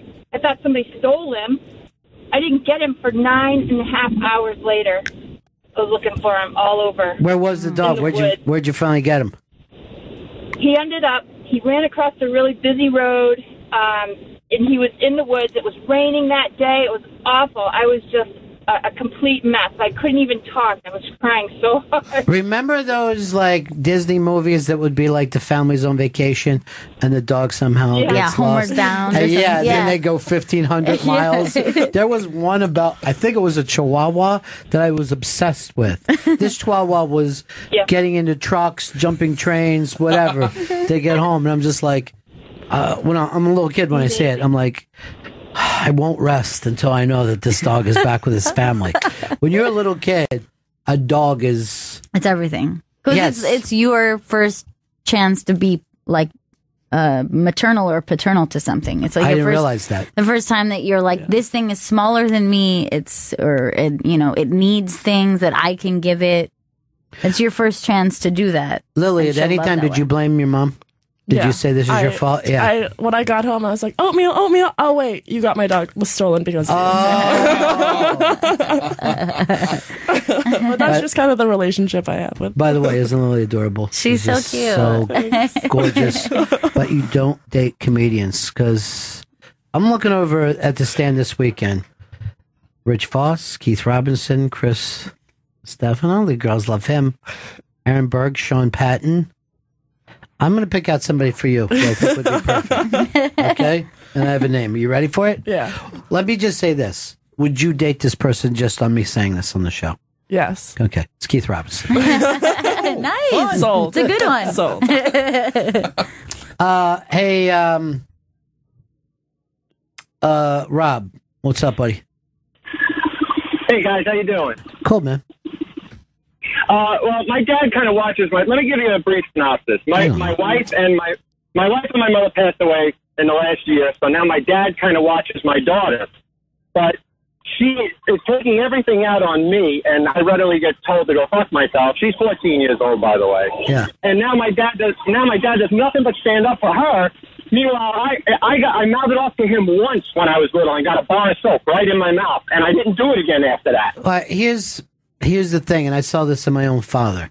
Remember when you guys were little? When I saw my dad as a grandfather, I said to my children, "That man is not my father." I don't know who the laughing, smiling, let's go to Disney guy is.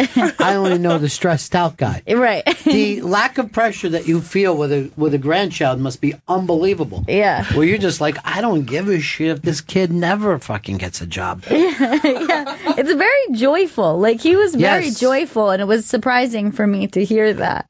Like, loving and joyful. Yeah, and I'm not even saying that he was mean, but he was a tense man when I was younger. And he used had to a lot come on home his- just fucking work. I don't know. I'm going to pay for this house. And then with you guys, he's like, "Ba, ba, da, ba, ba." I was really ready to see him chopping lines one day. I just thought he looked that fun. Sean in Maryland, how are you doing, buddy? Yeah, good. Yeah, Ron, you're talking about dogs getting lost. Yeah, we had a male dog who, like the one in the neighborhood for various reasons. And he would usually come back. Usually he would go next door to the farm and he would roll in cow manure, or he would come back with briars stuck to him. Well, one time he didn't come back for like 2 weeks. And we would leave food out on the porch. And, we're hoping he was come back because he always had a good track record of coming back. Well, this is like high school. I'm sitting in high school one day, and this teacher I've never seen before comes in, and she says, "Do you have a golden retriever?" And I said, "Yeah." Well, I used to. He got lost. And she said, "Well, I think I have him." And I said, "What?" And she said, "I think I have your dog." So after school, I go to this lady's house, and it turns out he had come to our school. Somehow he found my high school, and this lady took him home, took care of him because he was real friendly. He was a golden retriever. Yeah. And I got my dog back. After 2 weeks of being gone, he happened to end up at my school, it wasn't down the street, Ron. It was, I'm going to say, like 5 to 10 miles away. That's a weird thing. It's very strange. Crazy. And did you ever hear this thing like when they say dogs kind of know when the owner is coming home? Yeah. And they've done these reports like a dog will go and start to look out the window. And they're like, it's not even the same time, but they can pick up on a vibe. Yeah, I noticed that with Birdie because it's even weird because we don't live in a house. So it's not like, oh, she heard the car pull up. It's like somehow she seems to like sense when my boyfriend is coming home, and I can see her kind of like get up, and then she's just like standing there looking at the door, and I'm like, oh, that's nuts. And that happens. Yeah. Now, the other funny thing is about Birdie is first time Gail dropped her off with me for a weekend. She was like pretty nervous, second time nervous, but now she's just relaxed and Gail hates. Yeah. She's happy there. Like at first, I was kind of like, I feel bad because she's, I didn't want her to be tense. But then when she started to be more comfortable with other people, I was like, remember when there was only me? Yes. I was like, Right now, it seems like she doesn't care whether you live or die. I think she doesn't. As long as she knows she's going to get food and water. Vito, can you even have a dog in your... You can have it, but there's like certain rules where you can only walk through certain entrances. I had a Great Dane for a little when I lived on my own. Great Dane? I had a 220-pound Great Dane that was 6'8" on its hind legs. Wait, what do you mean 6'8" on its hind? So if it What's would, that mean? If it were to stand up, and It's not going to. No one ever says a dog is 6'8". Were you dancing with that dog a lot? No, but I said I've never thought I'm sorry, about I said my dog's 6'8". height.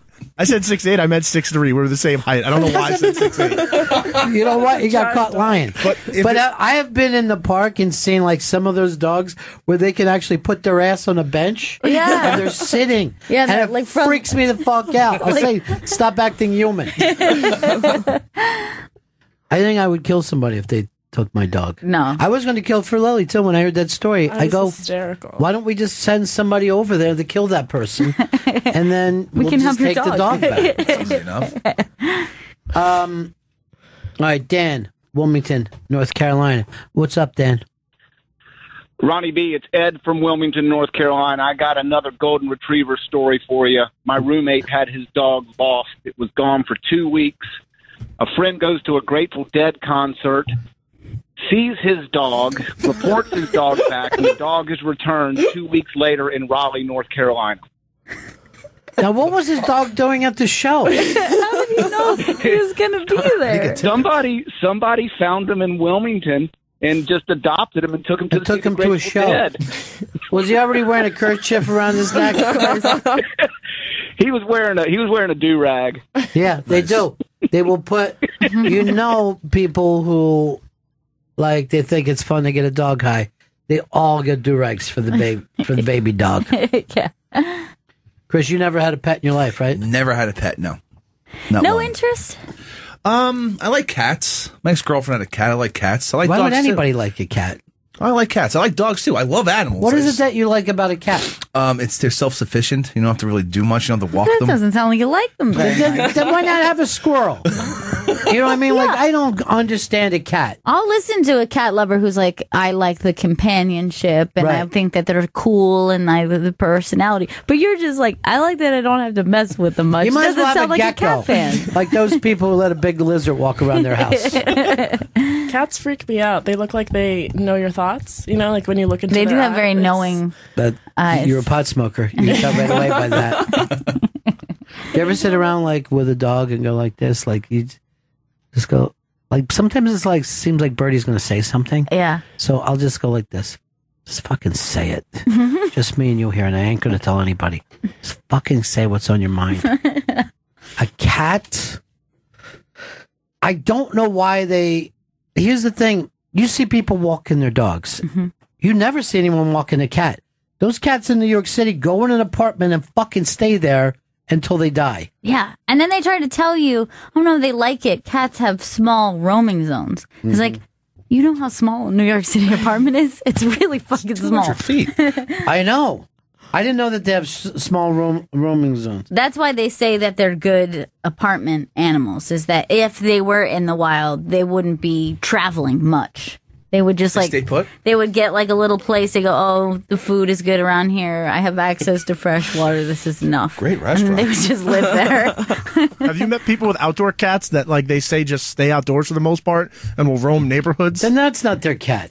But they say like it stays in the backyard. Like my friend has one, and he said he sees it at night when it comes back to the backyard, but for the most of the day, it's just out in the streets by itself. They bring mice to the door and they like give you a gift if they're an outside cat.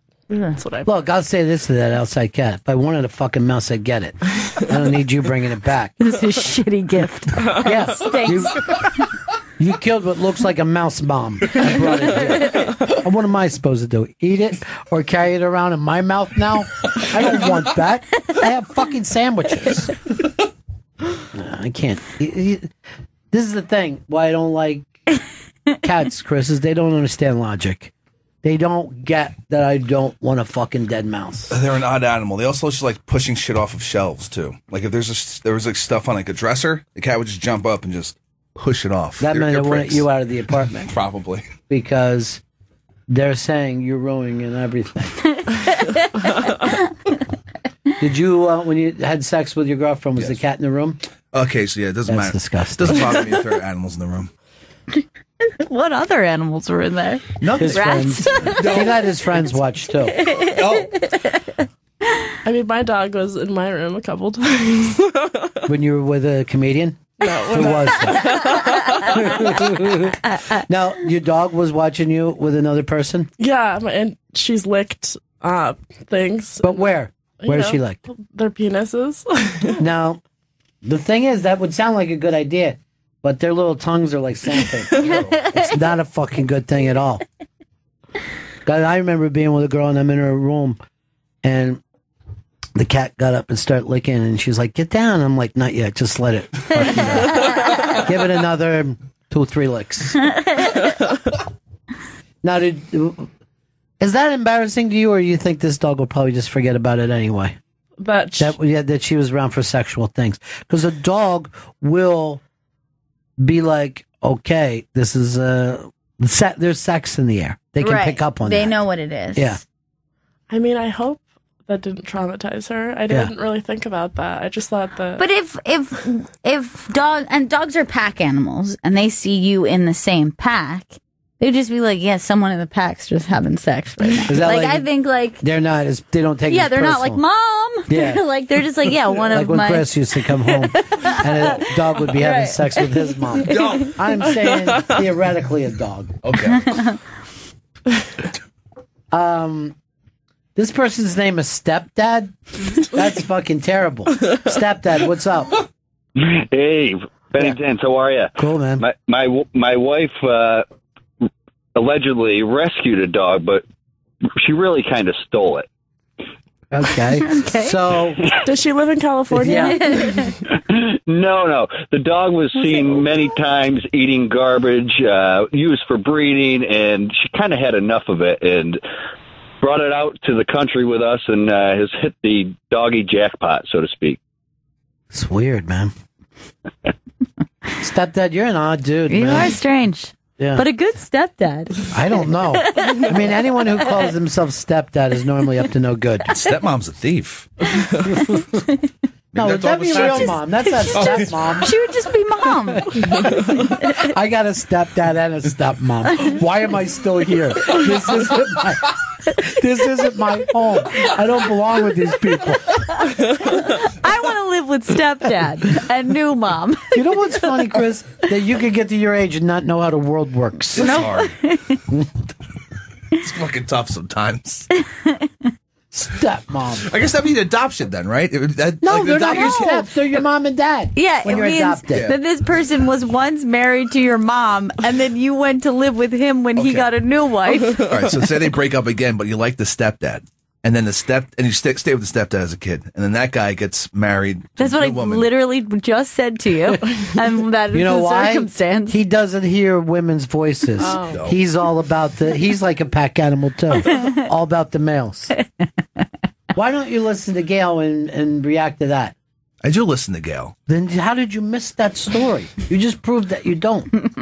I've been laughing too hard. Oh, that's sweet. Oh, that is sweet. We're friends Stepson. again. You're right. Stepson. To me, Why- you're the by the way, stepson I never had. The whole thing is like, oh, I like my stepdad, so I'm leaving with him and not my mom. No, they don't leave it up to kids. They don't? No, you have to be. doesn't have a say. Why would the child have a say? The child allowed to have a say whether it has a beer or not, whether it drives or not. Children get no fucking say. You're not going to be like, the second that your stepdad divorces your mom, that man is a stranger danger from that point on. What if it was a bad mom, though? Like, bad mom. Like, Yeah, but this would be a very unique circumstance, but the courts would have to be involved. Yeah, the Like, court the would law say- would have to step in. Yeah, the court would have to say, look, do you know how, by the way, you don't have a bad of a mom. You have to be just that the biological dad gets the kids. That's just like if you end up with your dad during the divorce, you're going to be like, man, my mom must be a fucking psycho. She's a nut. Because I would never give any child to a man over a woman. If I was a judge, I'd be like, are you sure she's that nuts? Right. How much crack, though? Like, I'd have to go and see it. I wouldn't trust a man saying shit, you know? If they came in and go, we're getting divorced, where do you want the kids to go? I go, obviously not with him. He's a fucking man. They don't have a natural feeling for children. It just doesn't exist in a man. No. It's First of all, learned, though. You're going to give a baby to a guy with a fucking neck tattoo? Hey, yeah, I'm going to watch over this baby. What? You're fucking kidding. You're going to watch over one thing, your car, and nothing else. This was always my plan. I said it to you kids when you were little. I said, if me and your mom get divorced, you're never going to fucking see me till you're 18. I'm not going to come around on the weekends. I don't want to be that kind of dad. I don't like going to fucking bumper cars. That's stupid. Mini golf? I'm either, look, there she goes. What's the Today Show? Hoda? I love Hoda. Me too. I saw her at a Stevie Nicks concert once. I saw her at a fucking Steely Dan concert. I'm not even making that up. She loves the She rock. loves the rock. Holy and I shit. see her step up and like, she- Ricky, don't lose. She was really into it. She was really into Stevie Yeah. Nicks too. Oh, is this Laura Dern right there? I didn't see her face. I think that's Is it? Laura Dern. I love Laura Dern. And me too. Laura Dern, did you watch Big Little Lies? Yeah. She was the kind of a wackier mom, the Oh, one I know who what you're talking who's about. The felt one like her mom, yeah. her kid was abused. Amabella's mom. Yes, got it. Great show. Yeah. By the way, see, that's how I feel about the fucking dads. I'm glad when he went down those steps. I don't want to give anything away, but watch out for Lenny Kravitz's daughter. You're gonna be fucking surprised. What's her name? Zoe? Zoe Kravitz, yeah. Fucking adorable, like Yeah. her mom, Lisa Bonet. I saw her on the train a couple weeks Lisa ago. Bonet? No, Zoe Kravitz. Oh my God, how was that? She's so stunning. So like She's- crazy beautiful. I'm going to say this, and it's going to sound awful, but I believe as pretty as that girl is, Lisa Bonet. No, I agree with you. I and I say the 100%. same thing to Kate Hudson. I go, I know you're a beautiful Oh, girl, Goldie but you're no Goldie. Nobody is, though. But that's the thing too, is I saw Lisa Bonet on the street a couple years ago, and I was like, that might be our prettiest human. Like she's just like, it doesn't even make I sense. feel so bad for her because her dad is in that rape case right now down in Philly, Bill Cosby. Oh really? Yeah. She was. Oh, yeah, that's her dad. That was the TV. I remember how gorgeous she was then, Mm-hmm. as like even a kid on TV. And I'm like, first of all, no way does Bill get a child that light. Theo, I could see a million, but yeah, Theo is your kid. Lisa Bonet, your wife's been fucking around. Do you know that was like a purposeful thing that he asked to cast the children all different shades so that everybody who was black felt represented, so that he had, even though it didn't really make sense, he wanted a very light-skinned black person to very dark-skinned throughout He's the whole such family. a nice man. So inclusive. It really is. Yeah. And then he wanted to give pills to all of them. And then when they wake up, there's just Bill Cosby, America's dad, masturbating on their forehead. They said he always wanted to come right on the forehead because he believes in the third eye. He's like, let me get some jizz in that third eye. Interesting. But I never think he got Lisa Bonet because, like, I know they feuded, and I think that she was too much of a wild child for him. Yeah, she didn't fall for any of that shit. Fuck no. She's smart. Yeah. Yeah. And then, didn't she get replaced or something? I don't know if she got replaced, but they wrote her off the show or something. She went to Different World, and then Different World failed, right? She went to a different world. She got pregnant, and then Bill Cosby didn't want Denise Huxtable to be pregnant on the Right, show without that's his what it marriage. is. Fucking stop Because it. he was People all get about pregnant. values. Really? Yeah. Okay. Maybe she should have said that Sinbad was the fucking father. Would Bill put up with that? I believe they had her go to Africa, and then she showed up back. All on right, Cosby You're Show. fucking racist No, now, that's dude. always- that's the story. That's fucking North Philly. It's not Africa. So you just said go back to Africa? She traveled You're through sick. Africa. I loved a different world. Garbage. You loved a different world, or you like sitting there being racist about it? That's No, I probably just what liked it is. watching it. Didn't you say you have one black friend? No, I'm the only white guy in my group of friends. Why point that out? I don't even see color. That's Like, I'll say that to all my black friends. I go, I can't even tell what fucking color you are. That's how fucking unracist I am. Is that a word, unracist? In Yeah. racist. In racist. It's fun. Chris, I never see you with any black guys. Why is that? I have a couple of black friends from high school that I don't really talk to. But Didn't you say that you would be on the down low with them? No, I never said that. I never said that. But you said you did blow one of them. I never blew anyone. I never. Sounds like somebody's homophobic. I'm not homophobic. I'm just saying I've never blown a dude. That sounds homophobic White to or me. black. Or Hispanic.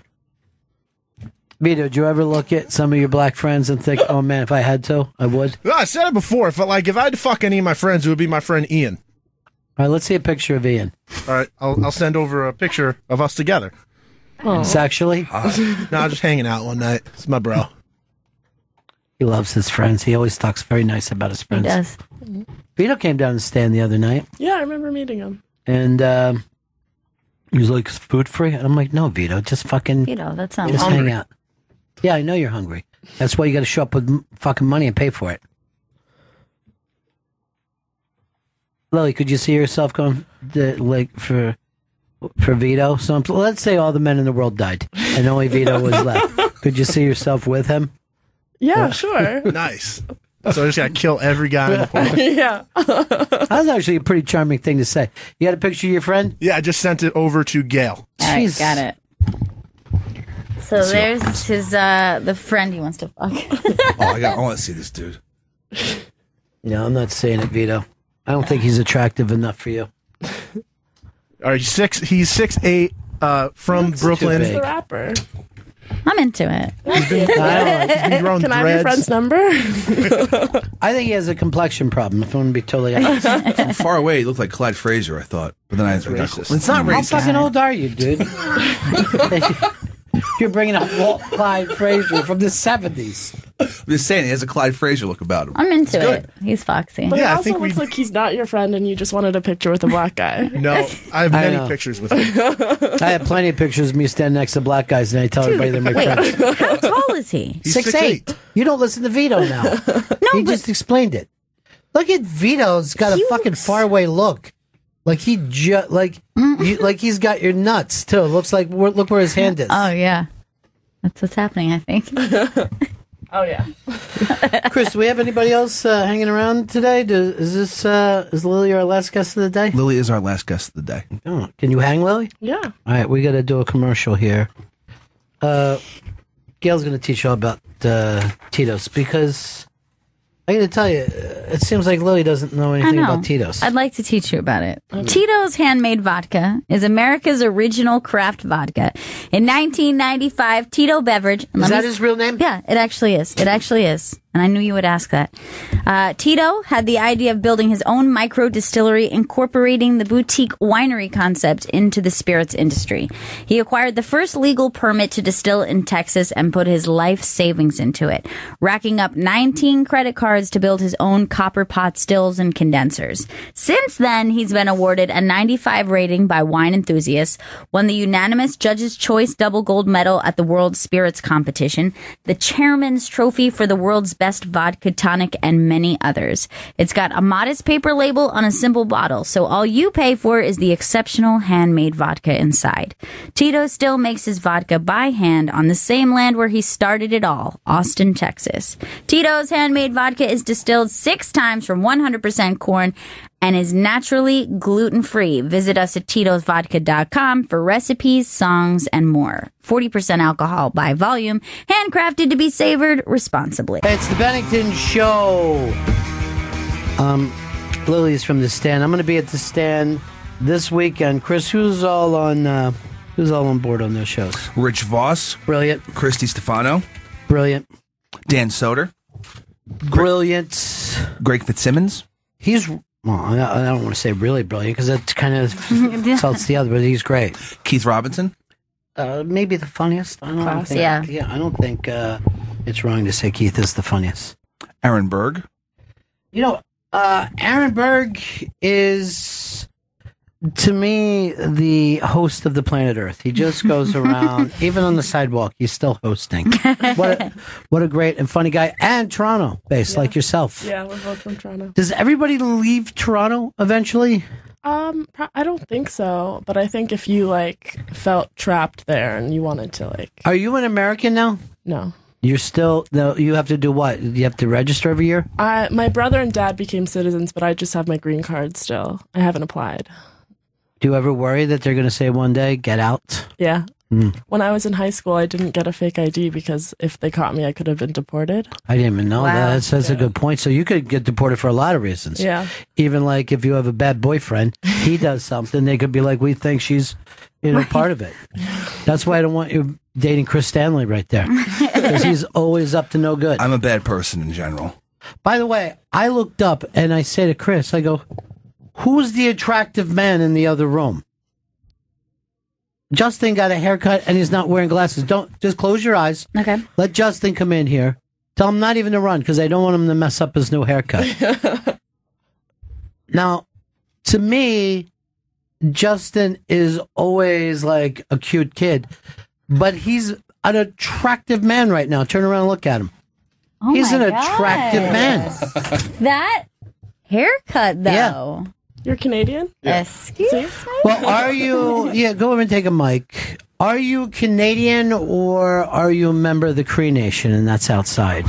Yeah, Cree Nation first, Canadian second. So if there was a war, Cree versus Canada, you would go on the losing side. I think they're both losing. America would just come over and take over Look after how that. attractive he looks. What happened to your glasses? I stepped on them.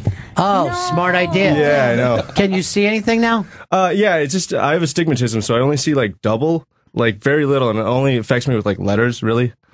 So But it's astigmatism. It's not even like... yeah. So yeah, I kind of just see double at distances. Hmm. Yeah. Now, the thing is, by the way, what's your background? I'm Persian. Okay. The thing, and you'll understand this, the Cree will kill silently. They kill during the night. I don't know how that works. But Persian, from Persia. Yeah, Iran. Both parents? Yeah. They moved to Canada at like 17 years old and met in college. She is a sexy Persian girl. Yeah. But you say Persian instead of Iranian, right? Yeah, because people understand Persian more. I don't know why. Really? Yeah, because, you know. Oh, well, there's a big difference. Like, my brother's ex-girlfriend was Persian, and yeah, there's they definitely make the effort to be known as different because, well, you know, the whole revolution. Yeah, the whole revolution was bad. thing. Yeah. Sometimes Lillian and I like to play a game we call Golf War. And I come in, I have one night, I have on like these night things. This is exciting. Vito, you're less and less. By the way, how many exotic friends do we have? I know. I feel like Jen's got her. She is 1/3 everything. She's 1/3 Asian, 1/3 black, and 1/3 European. But there is a new girl at work that is a blonde Asian. That is, Yeah. Well, it's got everybody talking. Yeah, she looks, I would guess, Filipino. Did you try to become friends with her? I haven't seen her since. Yeah. I get me in this friend group because I really like to You're like honky. because I like to set up like a babysitters club thing where you let like one of each. All know right. what I mean? Like that's like my group of friends. Like we're like we look like the babysitters club. So you represent what? White people? Just white and short. Okay. I didn't know that was an ethnic background. And then Sure. there's another white girl, but she's a blonde, so I feel like she's got a different thing going. So you could take your friends out to any club and be Right. allowed in, like, hey, this Yeah. is an exotic crew. And you get into clubs that way. Yes, a little bit. Now, Gail, you said you ran in, when you were in South Florida, you ran into her world. Yes, it was completely accidentally. It was like we had gone out to this salsa club that it was just mostly like you're just watching salsa dancers. And then we were there and we heard some noise coming from like the room in the corner. And we're like, oh my God, there's like a whole room here. And it's like big, like a DJ and everyone's dancing. And we're like, yeah, let's like hit up this room for a while. So I'm just dancing with my girlfriends. Which is like a night on itself. Like that is Right. a type of night where it's just like you and your girlfriends like twerking and making each other laugh and joking around and stuff. Okay. So then all of a sudden my friend's little sister, this big dude comes up to her and is like whispering in her ear. And I see her like kind of looking confused and she's like, yeah, okay, yeah. And she's like, girls, we're going to go over here, I guess. So I'm like, where are we going? And she's like, it's kind of loud, but he said we're VIP. And I was like, uh-oh. And I was like, we walk into a pen. Yes, it's a velvet rope, but it's a pen. And there's these dudes who are there on a bachelor party. And they're like, ladies, can we get you some drinks? And all my friends are like, what's going on? And I'm like, we've been assigned to them. We belong Yes, to them. that's And they're true. like, what? And like, we're actually huddled, like in a group. There's like 7 of us. And they're like, what the fuck do you mean we're assigned to them? And they're like, they're going to buy us drinks. And we have to stay in this pen with them. And they're like, we're not fucking doing that Yeah. shit. Why not? So then immediately, like, it was so funny because like some of my girlfriends were like, fuck this. This is gross. I'm not fucking doing this. And they're like walking away. And the guys are like, hey, we're trying to buy you some drinks. Come on, ladies. And then I feel like I need to make them feel better. I was like, I think they're going to have a cigarette and we'll probably catch up with you guys. And they're just like, looks like you guys are all leaving. And I was like, no, I don't. What? I don't think so. Because I felt bad for them because they just like got assigned like 7 chicks who were like, what the fuck is this? This is so weird. But I had no idea this existed until Jen taught us that this is what happens in the club. Like, have you ever done this? Uli? I used to club when I lived in London. Yeah. And then I haven't. And it was the same scene though? The girls you are get assigned? a promoter and then they like get you in and then like we went to like different clubs in London where like there would be different British bands. Like this band called the Vamps were there and they were just like, go hang out with them. And then all of a sudden we were just with a boy band being like, oh. Were your pictures in magazines and stuff? I don't think so. No. I don't see. This is no one ever comes up and goes, I want you guys. We're gonna buy you drinks. So come on in. Bottle service? But there is like a part of you that is just like, and like that's the awkward thing. So that then the guy who worked at the club who was trying to stop us from leaving, and like one of my friends is like, it sounds gross. My friend just explained to me what this is, and it sounds really gross. And he's like, ladies, you don't have to do anything you don't want to do. And we're like, this already sounds creepy. The fact that you would even bring that up. Like, if you don't want to blow us, just say so. So uncomfortable. But I was the only one trying to make everything okay. I was just like, guys, it's not you. I think we're just gonna We're step gonna go out. smoke and drive in our car really fast.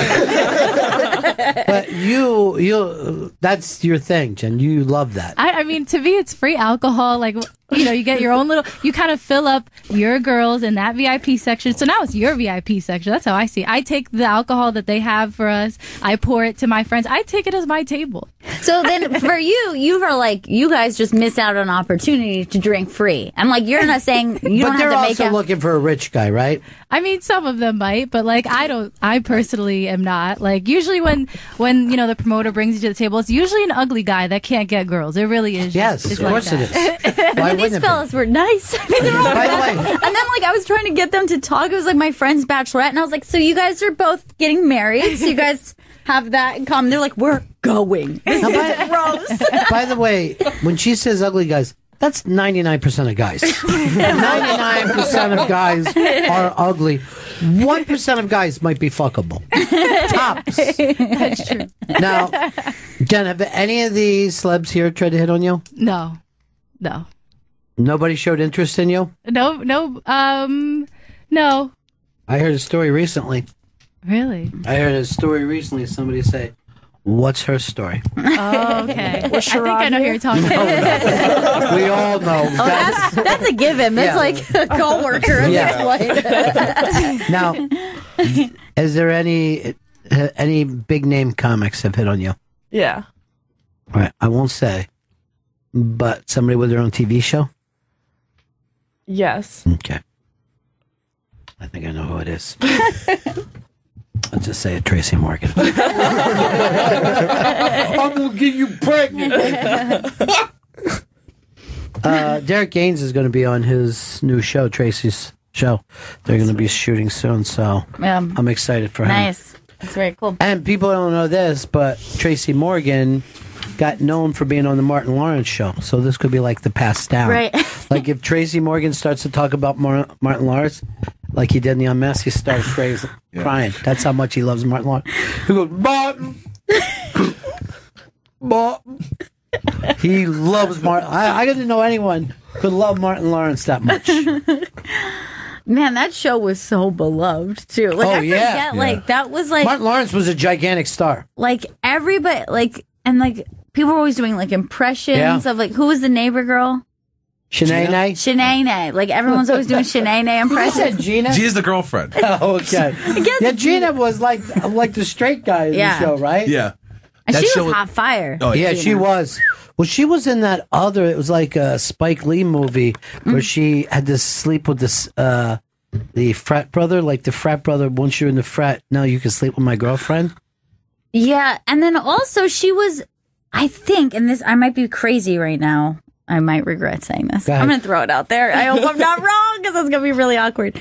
I think that 2 of the 3, like, Martin girls were in Little Shop of Horrors. There's, like, 3 chicks who are doing the back, like, singing the back, like, the doo-wop kind of, like, and I think 2 of those 3 are, like, girls from Martin. I believe you're a racist who just mixed up people from color. No, I figure like the odds are on my side just saying that. You know, the chances of that happening. Is our other intern working today or is his day off? He's working today. Got a full house. Yeah. Full boat. Running out Is he running in here because he heard me mention his name? Here he is. He's just Yeah, standing he's the there. best. Dude, what's up? Usual. Just working here and enjoying the day. Can I ask you a question? Is Vito taking care of you? Oh, yeah. He's the man. He takes care of everybody. Come on. Because I understand that from some people upstairs that he was late getting your intern papers back in. And we might be having a problem. Oh. Do you know if that happened? No. Did he? Yeah, he did. He did. He did what? He was a little bit late handing in my intern papers, but I'm pretty sure it was taken care of. I'm not sure if it was. You might even want to check into that today. All right. Because if you don't get credit for that, it screws everything up. Yeah, it does. And how's Justin working out? He's working out good, too. Is he? Yes, he is. Because you're kind of in charge of everybody back there this year. You're Spencer Berger. Actually, I would say I'm a little bit, but Vito is still above me. I don't think so. Not to me. You have seniority now. Okay, I'll take it. By the way, what do you think of my friend Lily? She's Persian. Oh, she's... Now, that's dangerous for you because you're Jewish, right? And you're natural enemies. I don't know if I would say that, but... I would say that, yes. You would say that? Okay, go with your gut. Would your parents be disappointed if you brought an Iranian home? Tough question. I'm not really sure, but it's hard to say. They would. They would. They would. They would totally. What if you just said, don't worry, folks, she's a Palestinian. Would your folks have a problem? PC and D, would your folks have a problem with you having a Palestinian girlfriend? And she was a rock thrower. She threw rocks at your parents. I think it would be possible, but as of now, I'm not sure. But I'm saying it would be possible. Yeah. You think that they would be okay with it? A neutral, maybe. Possibly. I want to experiment and just have you take Lily home today. just see how it goes. Okay. Would your parents have a problem if you were with a Jewish guy? No, they wouldn't care. Because they got out. They got out of that. In the meantime, everybody, if another 9/11 happens, we're all going to start staring at you. Yeah, every time to see, it's mentioned. we're going to see whether you're happy or not. You know what I mean? Like they're always saying they saw people celebrating. Yeah. What was that Trump said he saw hundreds? He saw people going. Yeah. It's always Jersey City. Right. But I remember that day people were calling into the O&A show saying, there's some people in Jersey City going wild right now. They're so happy. But there was like an immediate urban myth. Right. Just an immediate from day one. And I saw the Cree Nation was dancing around. The Cree was okay with it? Yeah. Thought we kept that a secret. Yeah. If I was Cree, I'd always want to go to Creed shows. And I'd be like, it's your favorite we're band? 1 day away. We're just 1 day away. So close. Chris, would your parents have a problem? Oh, your parents are dead. They're passed away, Ron. This is the thing about him. He doesn't have a living relative. Have you even heard of that before? Not a living person, not a cousin, not a cousin, not a no distant. No one. A very small family. Never met my grandfathers. I only met one grandmother, and I lived with her and my parents, and they all passed away. And no animals either. And no animals. No animals, no relatives. He's a lone wolf. He is like if a wolf was an overweight drug addict. Yes, he's a lone wolf. A wolf living well. Just because you're eating a lot of starches doesn't mean that you're living well. Oh, yeah. I mean, he's hunting for a pack, but he's eating on his own. He's smoking a pack. The pack that he runs with his own cigarettes. How many cigarettes did he smoke this morning? Well, there was like 19 butts down there when I got. I even asked how long you were sitting out there. I smoked half-pack cigarettes in 25 minutes. Oh, my God. I think I have a problem with smoking. Well, that's just one of the things. Yeah, that's- that you have an addiction to. What do you put as your number one? It's smoking is number one again. Is your number one issue? Drinking? Then drinking. Drugs? Then drugs. And then gambling? Gambling comes in fourth? I don't know, because when I started smoking again, it's the gambling that set it off. So I think maybe the gambling is higher than, or it's part of all of them. Like I can't, like if I'm gambling, I want to do all those things. Is there one thing that other people are addicted to and you're not? I don't know, man. Because you kind of have a sex addiction, right? Yeah, definitely. Porn addiction? It's not Porn a addiction, yeah. It's not a health nut. Yeah, like some people get addicted to running. Right. No. They love the runner's high. Yeah, that will never happen. He doesn't even run from the cops. He just goes, "You got me." Say. Who am I kidding? Look at me. You're going to catch me. Last time I ran was when I fucking ran away from those EMTs and knocked myself unconscious. And he was attempting to grope somebody from the comedy world that night. Somewhere that I'm sure that you know. Oh, Jesus Christ. Not your roommates, though. So feel free about that. I thought it was like a mutual grope. I blacked out, so I can't tell you. I remember zero, nothing at all. You would go to jail immediately on just what you said. I thought it was a mutual grope. Shit. Not good. No. His behavior was not good that Really night. bad. Your Honor, if it was rape, then why did she come? Thank you. And then he attempts to just get up and walk out of the courtroom. Like I thought I already dropped the mic. They just cuff you right there. They wouldn't even take they would take him in there with a mask over his face. Like Silence of the Lambs. They would just come fucking wheeling him in. I'm looking up to see, because there was some legal stuff that came back today on the travel ban, and no one can even figure it out yet. All right, someone wrote this in. Chris does not drink coffee. That is true. Oh, yeah. You're not a coffee drinker. I do drink Red Bull, though. So caffeine is part of my So daily much routine. worse for you. Yeah, it is. Tastes It really good. is. Like the way it tastes. But it Then makes, you're adding the sugar. and it like a also fake makes sugar. him incontinent. He's always, you said dribble peeing. Yeah. Is that true? It hurts Yeah. sometimes to piss. Yeah. I That's know. not what incontinent is. But a little comes out and it kind of hurts. Why does it hurt? I don't know, because I'm pushing That's- hard Are to you get the eating piss that? out. No, that's an STD, man. Yeah, that's definitely a I sexually don't have an transmitted- STD. If it burns while you pee, that's an It could STD. be one of the 10 Remember the things that rhyme. you're doing wrong. I'm just doing these things with Could my be life. just as diabetes. We don't know. Not diabetic. Is it the gambling that hurts my pee? No. Probably instead of having your foot cut off, they're just going to cut up off your genitals. I don't, please, God, don't, they can't do that. Do the They world need a to favor. save your life. Well, they're going to have to fucking find me. Oh, where are you fucking hiding? I don't know. You don't know He's going to anywhere. be at his apartment. Yes, I hope. There's no way he's going anywhere He's else. just going to be crawling on the floor. He's not answering the door. Well, what are you going to do? I don't know. You can't do nothing with this guy. Just try and enjoy life.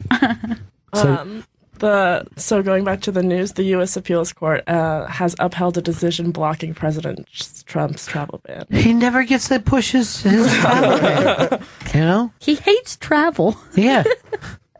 He's a real homebody. He wants to. He just wants to stop the Persians, the Crees, and the Trinidadians. Are you called Trinidadians or Trinidaddies? Trinidadians. I like Trinidaddies. That's what I call them. Trinidaddies hanging out. Chris is hoping for a stepfather and a stepmom, and then he would just be. Here's hoping. Man. Seriously, if I had to pick the dumbest thing anyone said today, that was that. It's up there. Easily. By the way, you guys love my friend Lily now? I adore Lily. Love Lily. Thanks, guys. I'm going to move She's in awesome. with Lily. We got to bring her in when we've got cool guests. You can't move in with them because you guys are already a packed apartment, right? Yeah, but we can figure out. Where you live, Brooklyn? Yeah, Williamsburg. Williamsburg, and she lives with two famous comedians. Matter of fact, the first Gail meets girls, she lives with the entire show. Yeah, the second episode. That was the second Yeah. episode? The first was with Amy Miller. Oh yeah. Carrie caught it. By the way, this was right after the election, and Lisa was going off. Yeah, she was. It was Actually, great. they were both going off. They on the were. total. But it was Hilarious. it's to this day it's one of my favorites. It's such a good episode. Have either one of them been with famous comedians? I think they have not. I don't think Lisa has. I think Annie might have, like, in the past, but Yeah. now it's just across the board. You could write a book already, right? Yeah, probably. Just called Shit I Know. Shit I Know. What about Chris Stanley? Could you ever see somebody like that in your future? You like to gamble? Yeah, Gamble's having sex with you. That would be Gamble. Once she hears about that drippy dick. After I heard about that, I'm not. Yeah, I didn't hear you bragging about Belmont over the weekend. You got clubbed. Yeah, I did, but No hard it's- feelings. 'Cause No you hard won- feelings. Yeah, You know, 'cause you won with him once. And I felt also that, there was a reservation about it. Like, he was not that. He didn't seem that confident. Like he did didn't the time before. Yeah, so I didn't bet big. I just saw what would happen. Now, we were bringing up all of Gail's, not Gail's, Chris's addictions, right? Mhm. And I'm just going to ask the three ladies this: which one is the biggest turnoff? Okay. He's got the porn addiction, the drug addiction, the gambling addiction. Let's face it, food addictions, alcohol addictions. And am I missing any, Chris? I think those are the cigarette addiction. Cigarettes, yeah. One of those. And we'll start with you first, Jen. What's your biggest turnoff? Probably the drug addiction. Really? Yeah. But he'll always have extra drugs. Yeah, it's for fun. What kind of drugs do you prefer? Oh, weed, some Molly every now and And then. you're a pillhead. You like downs for a long time. For a long time, but not anymore. Really, I mean, occasional Xanax, some Adderall. Mm-hmm. You like all those? I love all those drugs. There's not a drug that I don't love. Even the bad drugs. You're I'll do it. I will take that drug. So that's your happiest. That's your turn. Like what turns me on about Chris. Yeah. But Right. then Turn the on. gambling is probably the worst. Because all the money could disappear at any time. Spend it on the drugs, not the And somebody vicious could come around looking for it. Like normally, they tell you in a movie, oh, the drug dealer's looking for you. No one's fronting fucking drugs to a drug addict. Yeah. He's got to pay fucking cash. So that person isn't going to be a problem. But a gambler, you're always like, the bookie's always looking for gamblers. Yeah. What's your biggest turn off? I would say the alcohol addiction because it can be like the most publicly humiliating. True. It comes off so childish. Like when you're in a setting where you're like not 21 years old and you're acting like this is the first time you drank and you're with other adults, it's a turnoff. Like if you can't handle drinking, you shouldn't drink after a certain age. Are you a functioning alcoholic? I would say yeah. No, I wouldn't say that. I would never he's say not that about him. I functioning. can't believe that you answered yes. He's non-functioning to every one of those addictions we brought up. Every single one, he's going too far. And all those other addictions are bad, but my reasoning was like, he can hide those. Yes, from my friends and family. I agree with you. Like, I'm from a public addiction is Yes. embarrassing. Like, you're a porn addict. Like, that's something that we deal with at home. And which one doesn't bother you at all? I guess I've kind of always been okay with smokers. Like, people who smoke is Smokers, just like- right. Thank you It's for just kind accepting of me. like, it's just like, that's your own decision. It's not Right. great. But it's kind of not as embarrassing. It's just like For someone me- throwing up on themselves when you're trying to like go out That's with your embarrassing. friends. But also, I hate the fact that he's a cutter.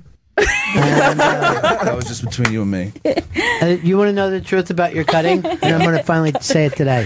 When you get drunk, I'm the one cutting you. And then the next day I go, Chris, what are these marks? Are you a cutter? Or is this my own kind of fun, practical It's such a joke good thing? prank. My Yeah, thighs. I like it. Yeah. Fucking I do it rats. right up.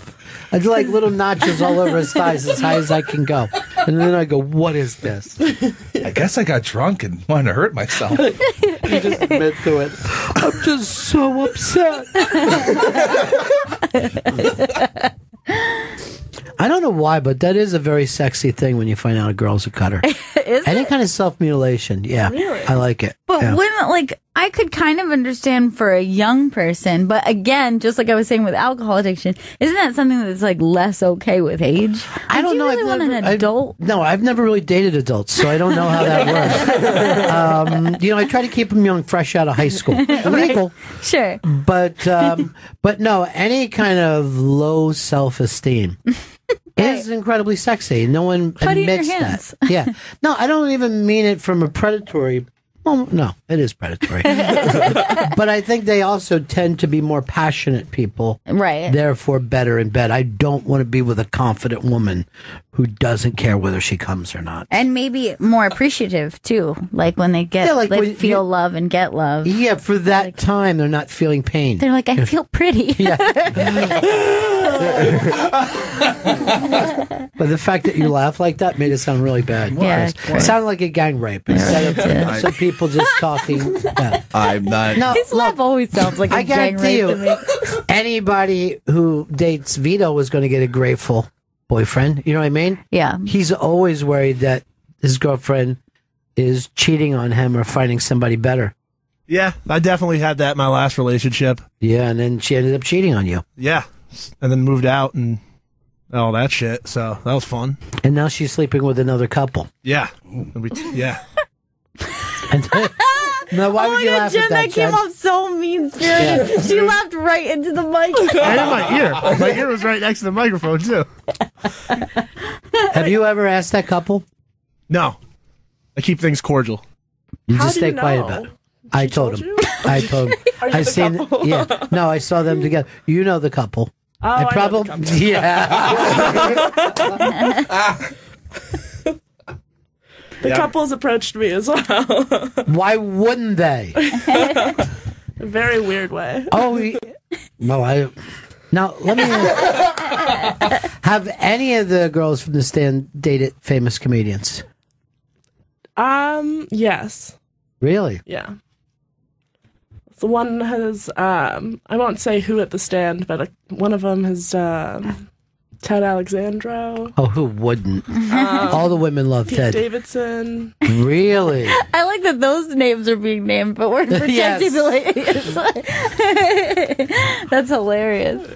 But both those are They're two gentlemen on the town, yeah. and also what you would consider in the world of comedy sex symbols. Yes. Yeah, I I don't would know agree. if they would make it in any other thing like that. Chris is a sex symbol in producing. Thank you. Radio Yeah. producers, That's but In your that's a world. low thing. Yeah, The bar is low.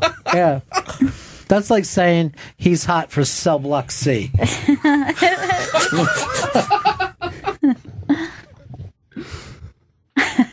Jen, you've dated a celebrity before, right? I have a basketball Yeah. player, but yeah, not a comedian.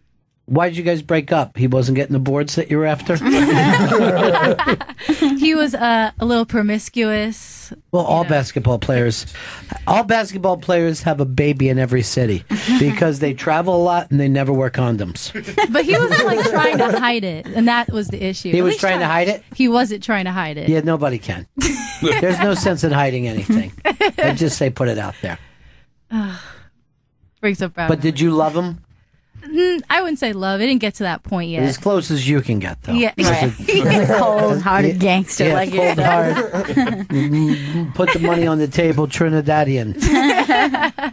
It was still like in the infatuation stage, Yeah. I think. Yeah. And then one of the girls was my friend, so I, It's even better. Yeah, What a had to piece. cut it. I always say hoes before bros. I do too. I've always been hoes before bros, and by hoes I mean significant Whores. others. I don't mean like I don't think like women and men. I think it more like friends versus partner. And I've always been hoe before bro. Oh, I always am bro before hoes. Are ya? Yeah, because your friends are going to stay around. Yeah, I don't want friends. I don't even like friends. They're going to ask you to move. A hoe won't ask you to move. And they don't have sex with you is the problem with friends. We're doing that town hall later this week with Eddie Izzard. Mm-hmm. And he said the exact same thing that he said, that I've said, that it's hard for him to have friends unless you're working on a project. Like I could do work with anyone, and that's our friendship is based on that. Right. But the second we're not, and it's just me and you walking around the mall because you're looking for shoes, fuck you. I'm done. I'm done. I can't be friends with that person. We have to be doing something. And that's why when I drank, I could drink. And when I snorted coke, I could snort coke with anybody. That was the project. Right. How fucked up are we going to get and still live? But if you're going to take that out of it, no. Right. What about, like, if you were the type of person who, like, you play with, like, a softball league or something like that? That would be a project. Yeah, so I you can wouldn't make mind friends like that. Yeah. If we've got to fucking, seriously, if we're going to try to beat Linwood Sunoco, then yes, I do want to be a part of that. But I don't want to just hang out, go to their house. And Have like them you come don't to want my house. Right, and then have the project be like smoking pot. That's the project. See, pot to me, there's something, I hate to say pussy about it, but I could see if you smoke pot while you're waiting for the drugs to get there. But just smoke pot as a beginning and an end, no. That's why I don't even like when people call weed drugs or dope. No, not. You need some serious fucking drugs. It's got to be a little on the edge for it to matter. Chris, you're not a marijuana smoker that big anymore, right? Not that big anymore. No, I used to be. My last foray, I was just eating too many edibles and then vaping on top of that, like all the time. Yeah, and it was just like we had listeners sending him pounds of fucking pot that he could have fucking turned over fast, right? These are growers out there in the heartland. Accepting any pot that would be sent to the Bennington show. Would they send you pounds? I think I got like 2 pounds, 3 pounds over the course of like a summer. Oh, that's amazing. That's like my dream. Yeah. Yeah. As soon as I get a permanent address, I'm tweeting it out. It was a nice summer. We got to wrap this up, right, Chris? Yes, we do.